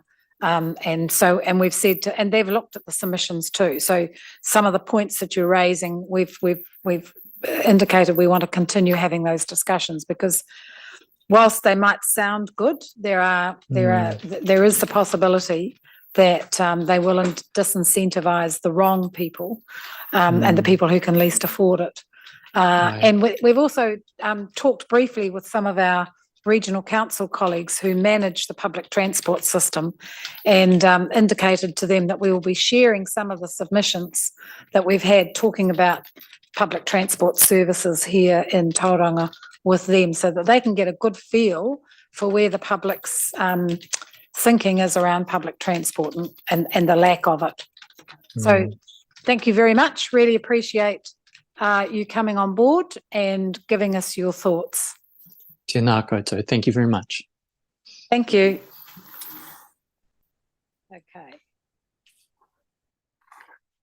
The next one is Jeff Fletcher, and he's on line 2. It doesn't look like Jeff.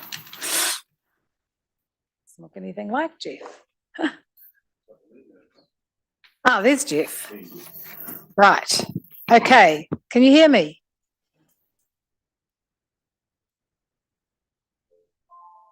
Can you hear me?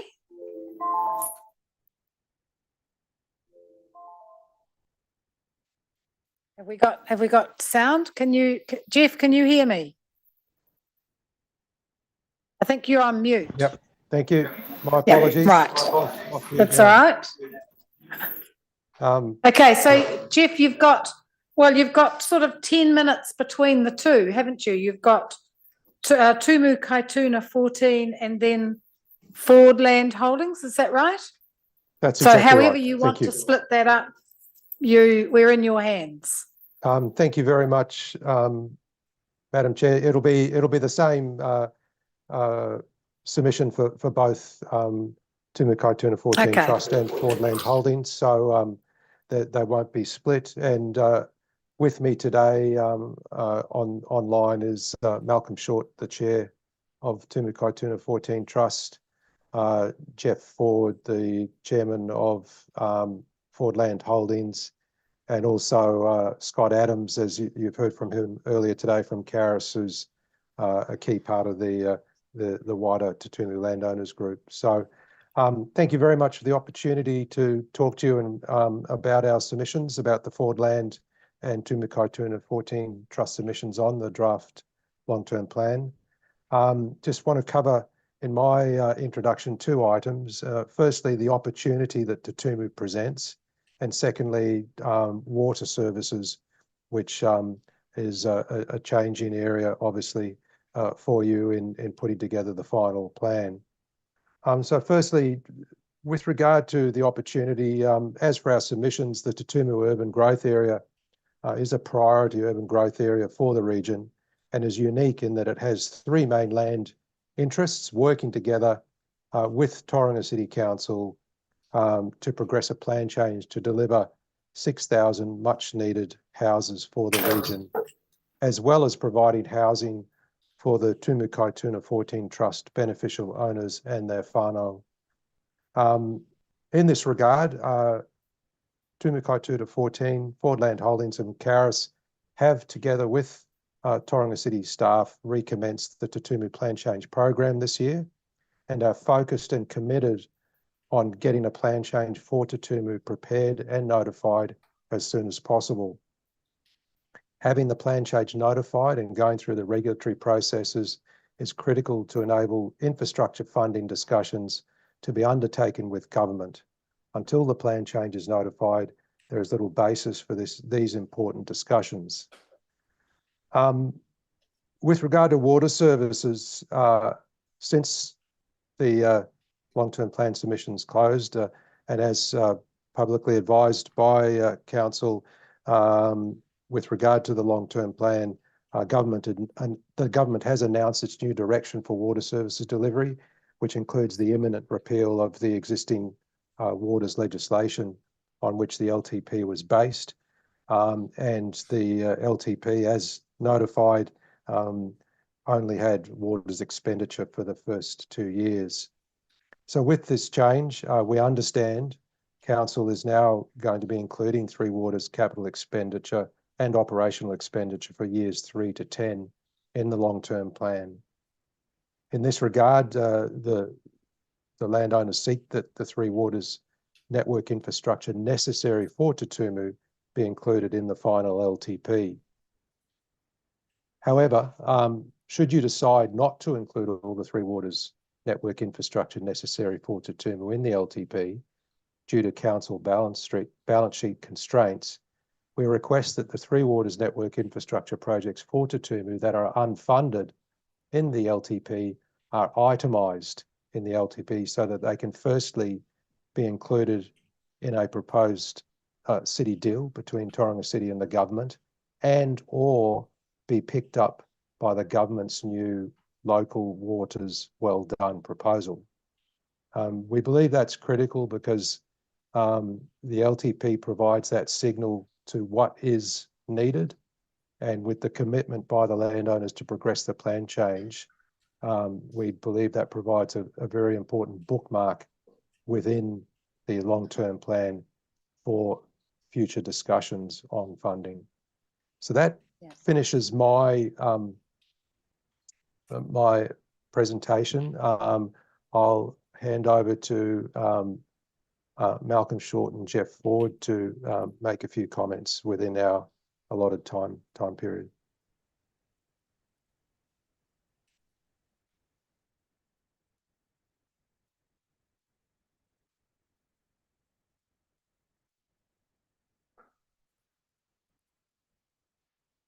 Very nicely finished on your 5 minutes, Jeff. Perfect timing. Right, very quickly, Malcolm Short speaking. Malcolm, you're very faint.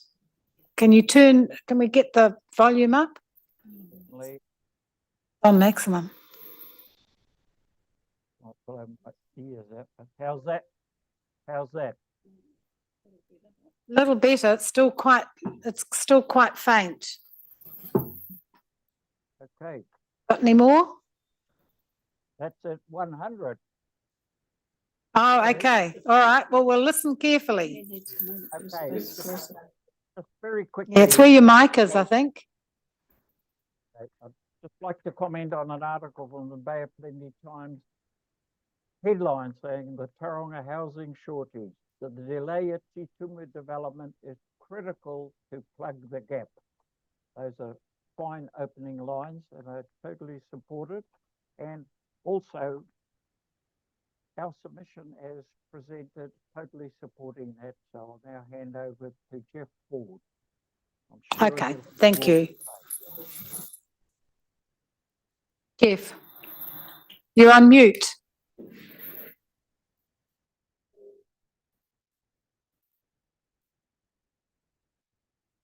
Okay, am I there? That's better. Now we're right. Now we're right. Okay, Welcome. Thank you. Thank you very much. Thank you for the opportunity to speak. I would just like to raise a couple of fundamental points, really, and that is the rezoning of this land is critical. We have met with council officers last Friday. We had one of the second project management meeting for the year. There were further comments I'd make following that on another occasion. But what I want to stress, the importance here is that we rezone the land. Now, rezoning the land is able to be done, in my understanding, with conditions applied to the rezoning. We're not looking, it has to be done in a two-staged approach, not full consenting of everything. We have to go through each area, comply with.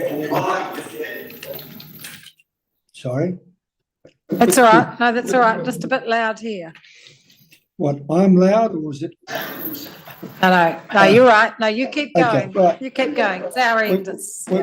We need to update our submission and look to fast track so we can notify a rezoning while the commissioners are in power.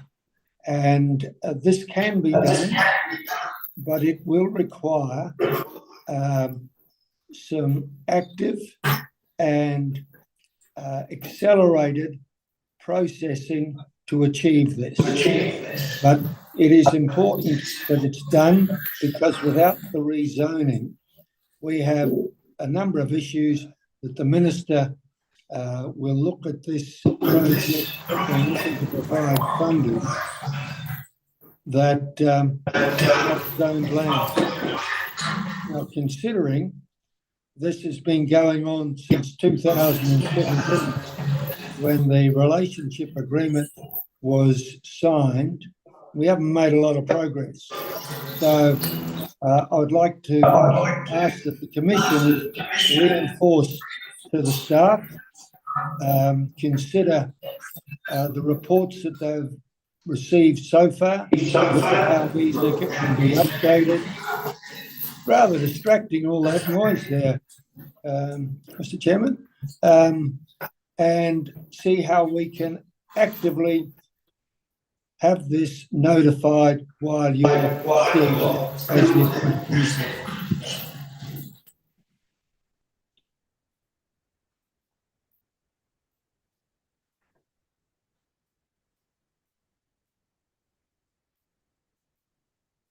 Look, thank you all. Jeff, the only question I'd ask you at this time really is, why are you afraid? Are you no, not afraid? Are you worried that an elected council won't pursue the tutumu, given that it's been on the books for so long, it's desperately needed in the city? Is that your worry, that an elected council won't pursue it? Why is it important that it's notified, the plan change is notified while the Commission's here? My biggest worry is there is not enough active processing of the application. This has been going on for years. Last year we were giving a time frame of when notification was going to be given. Yeah. And then in September of this year, last year, we received a bombshell that everything was being pushed out. There is legal advice being provided to the council that we think needs to be reviewed and get a second opinion of. There are a lot of... my question really is, why, when the Commission, I mean, I understand all that and I understand the frustration that this has been going on for a long time. Why is it important? I'm just trying to understand why it's important, why you think it's important that it be notified while the Commission is here, given that the work has now recommenced in earnest, now that Plan Change 33 is out of the way. The planning work is recommenced in earnest and would continue through into an elected council. What is it? I think that the work stream is too slow, right? I think it needs to be pushed quicker to achieve it. I think it's critical to have it notified so we can go to the central government with land that has been notified to be rezoned, which strengthens the case. Otherwise, we've got a new government coming in looking to actively provide housing. And remember, there's over 6,000 houses that'll be developed here. But without the government support, it's painfully obvious the council is struggling to come to terms with the funding. If the land is notified of rezoned, okay, just notified for a start and done properly, obviously, there is a very strong case for advancing all of your funding. And what I'm concerned about is further delays and elections. Okay. You've got to bring in new councillors. You've got to educate them. It's taken, they're not we don't know what the makeup of a council would be, but. Right, okay. Right, so it's a big risk, Yeah. Okay. And this is a big project that's billions of dollars, and without certainty, we're going nowhere. Because, all right, okay, that's the problem. Yeah, okay, no, I understand that, thank you. I just wanted to get that clear in my head. Yeah. By the same token, I don't think any of us are expecting large handouts from the current government, but much more enabling legislation to speed things up. I haven't seen anywhere where they're promising heaps of money on the table, but they're looking for different ways for us to fund and speeding up the processes for us. Is that right? Is that what you're picking too?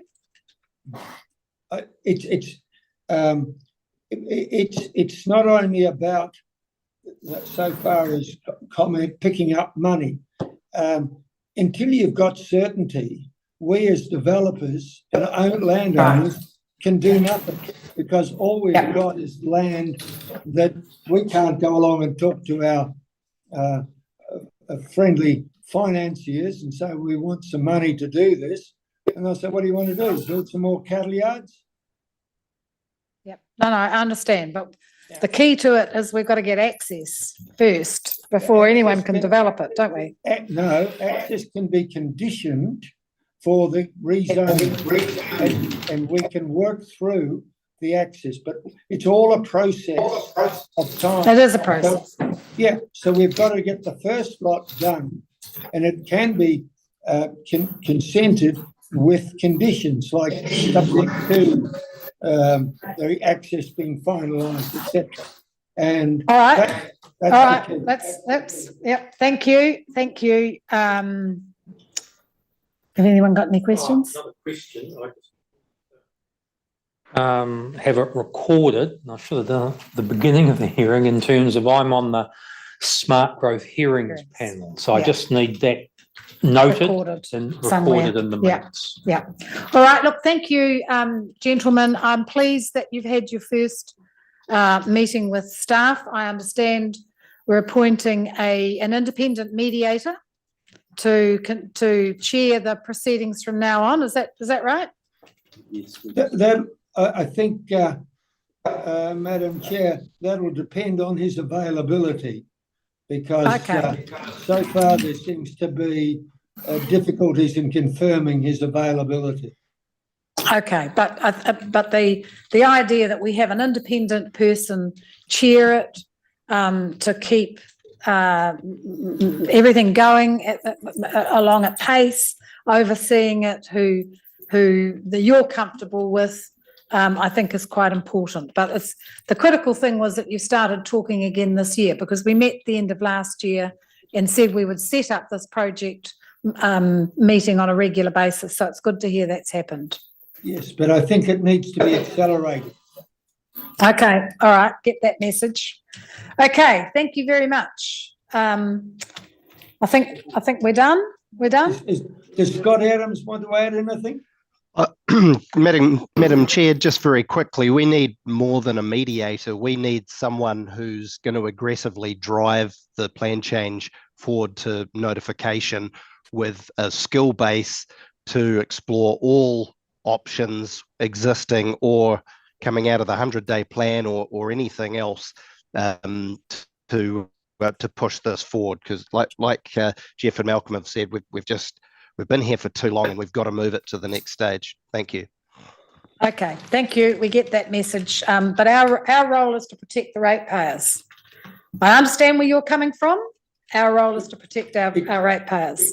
And yes, we want housing, but we also have a duty to the ratepayers, and we cannot incur risks on their behalf. So legal opinions are very important to us. Yes. On that note.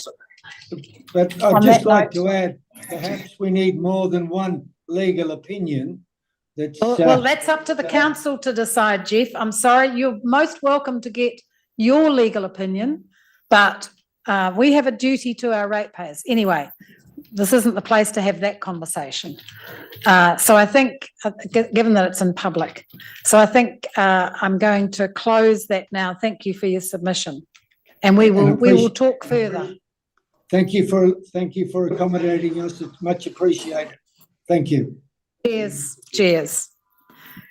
Okay. Shouldn't have gone there, should I? Jalinda, we got Jalinda? No. No? Logan. So we've got Logan. Yeah, I can see Logan there. Okay, Logan. Welcome. Welcome. Thank you, Commissioners. Kia ora and good evening. Representing Property Council New Zealand alongside Joel Murphy, who will be kicking us off with an opening statement for you today.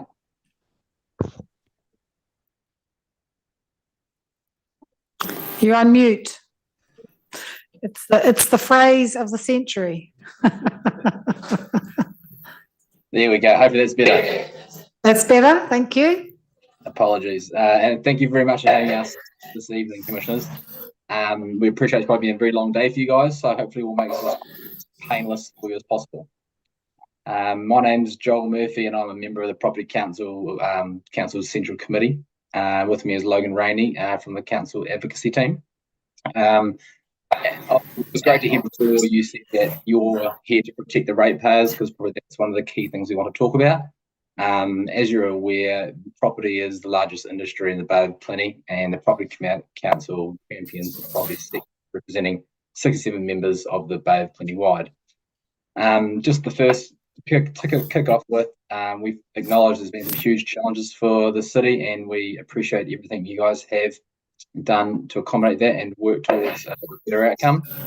The Property Council has previously championed a lot of the good work that the council has done and put Tauranga on a better path with the SIP precinct, the use of alternate funding tools, and the walkable catchment area in Plan Change 33.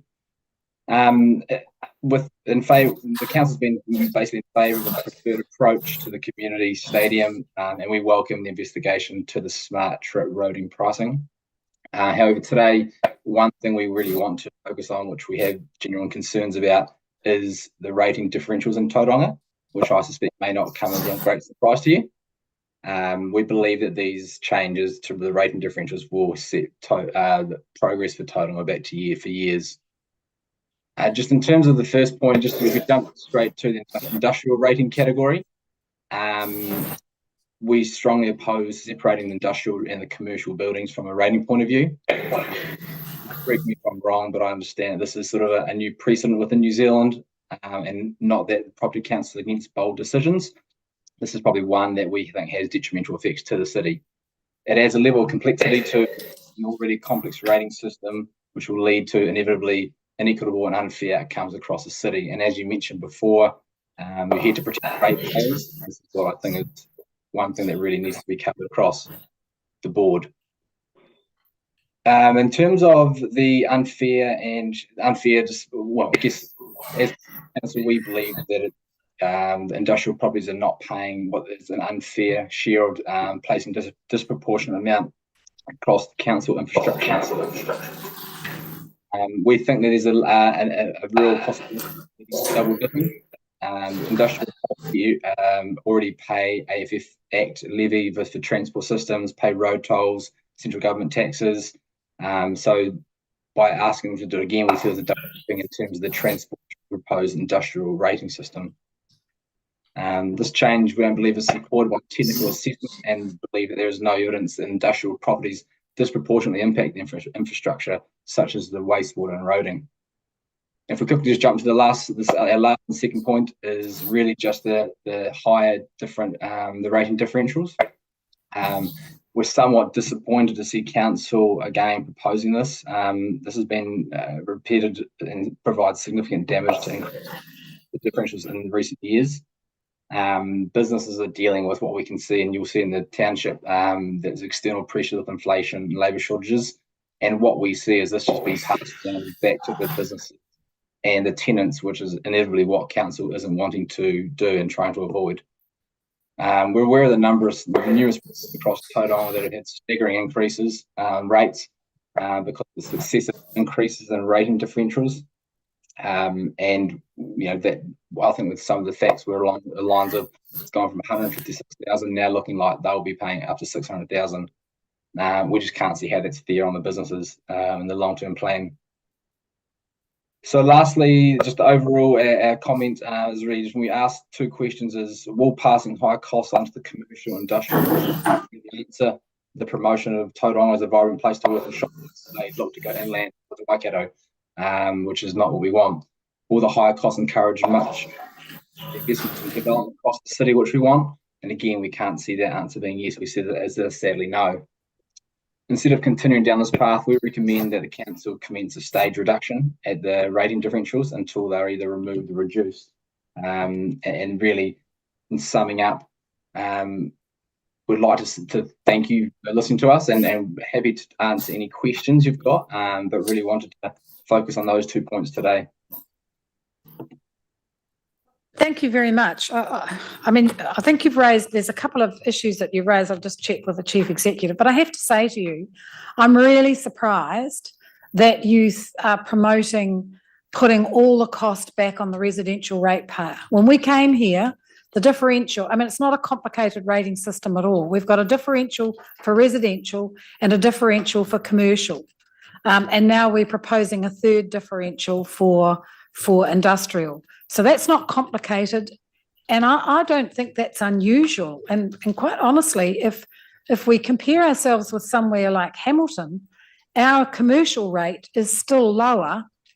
The differential rate is still lower than Hamilton's and many of the other metros. So I'm really surprised that you are promoting that and getting rid of those differentials altogether, because it all falls back on the residential ratepayer. And again, we know that we're the highest house prices in the country, we're the highest rentals in the country, and when you look at our household income, we are on average less than the national average. So we don't have a rich residential community to pay all those costs for a growing city.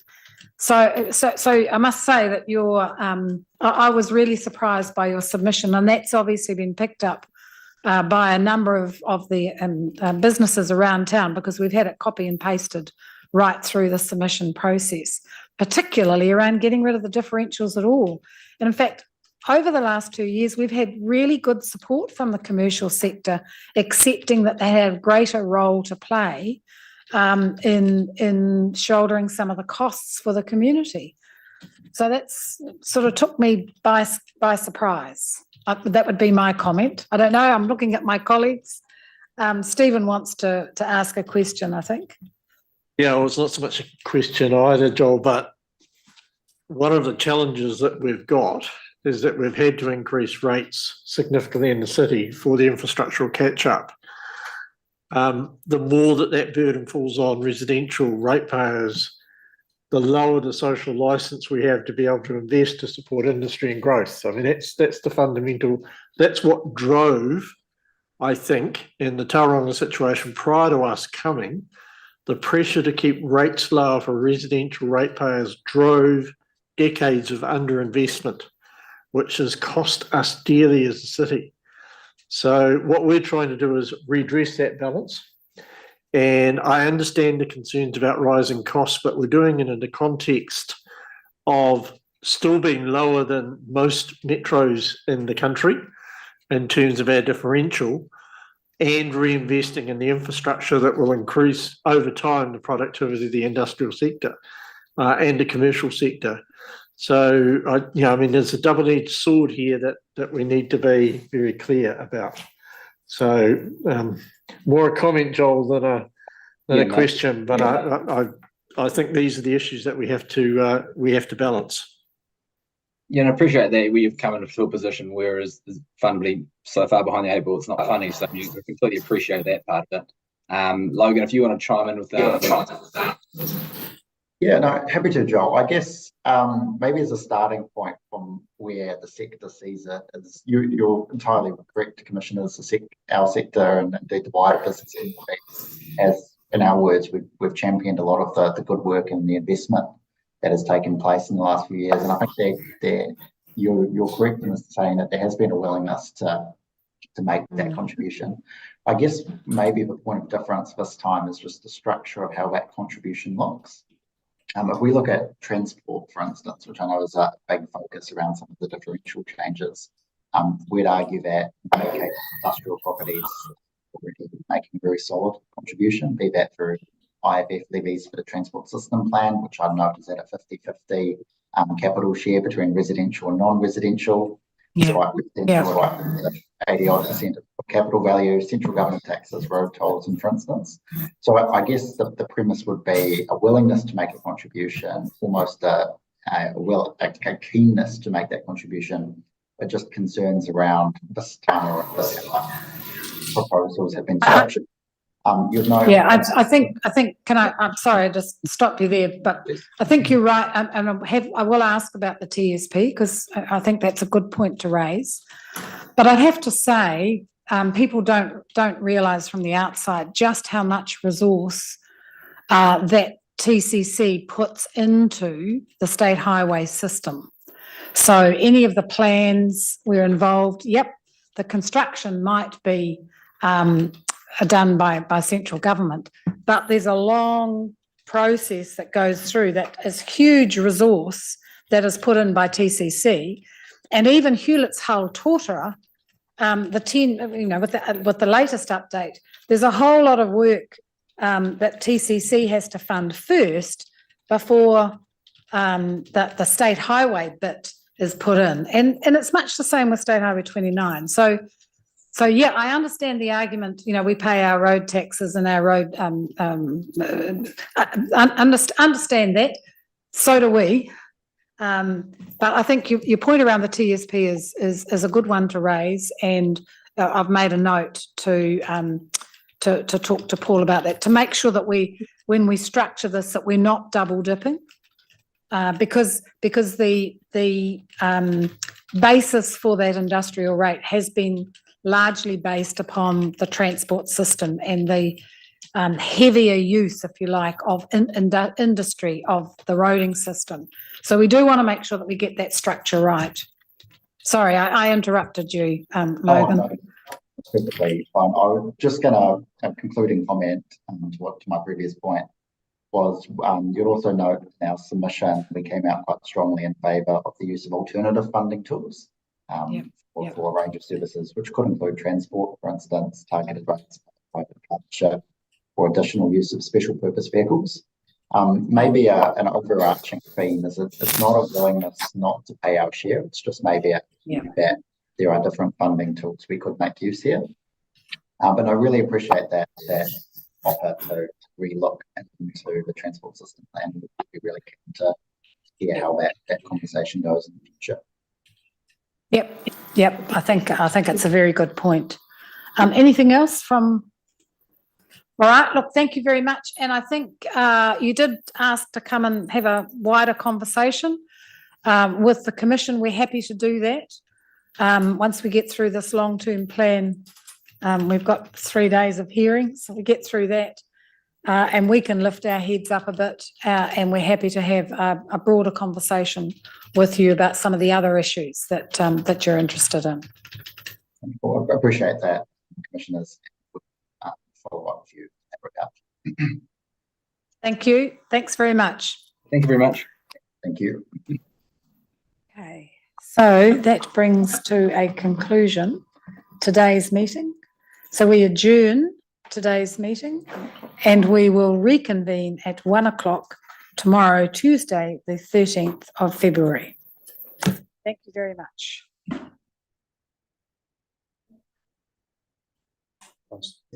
No, we'll close today and then I'll open again tomorrow. Kia nui tātou. Ki te atua anei anō rā mātou e huitahina I tēnei rā. Ka tuku anō rā ngā whakamomiti ki a koe. Nō reira manaaki rā tātou. A pōpō ka huitahi anō. Tēnei mātou ne tēnei ki a koe. Amene.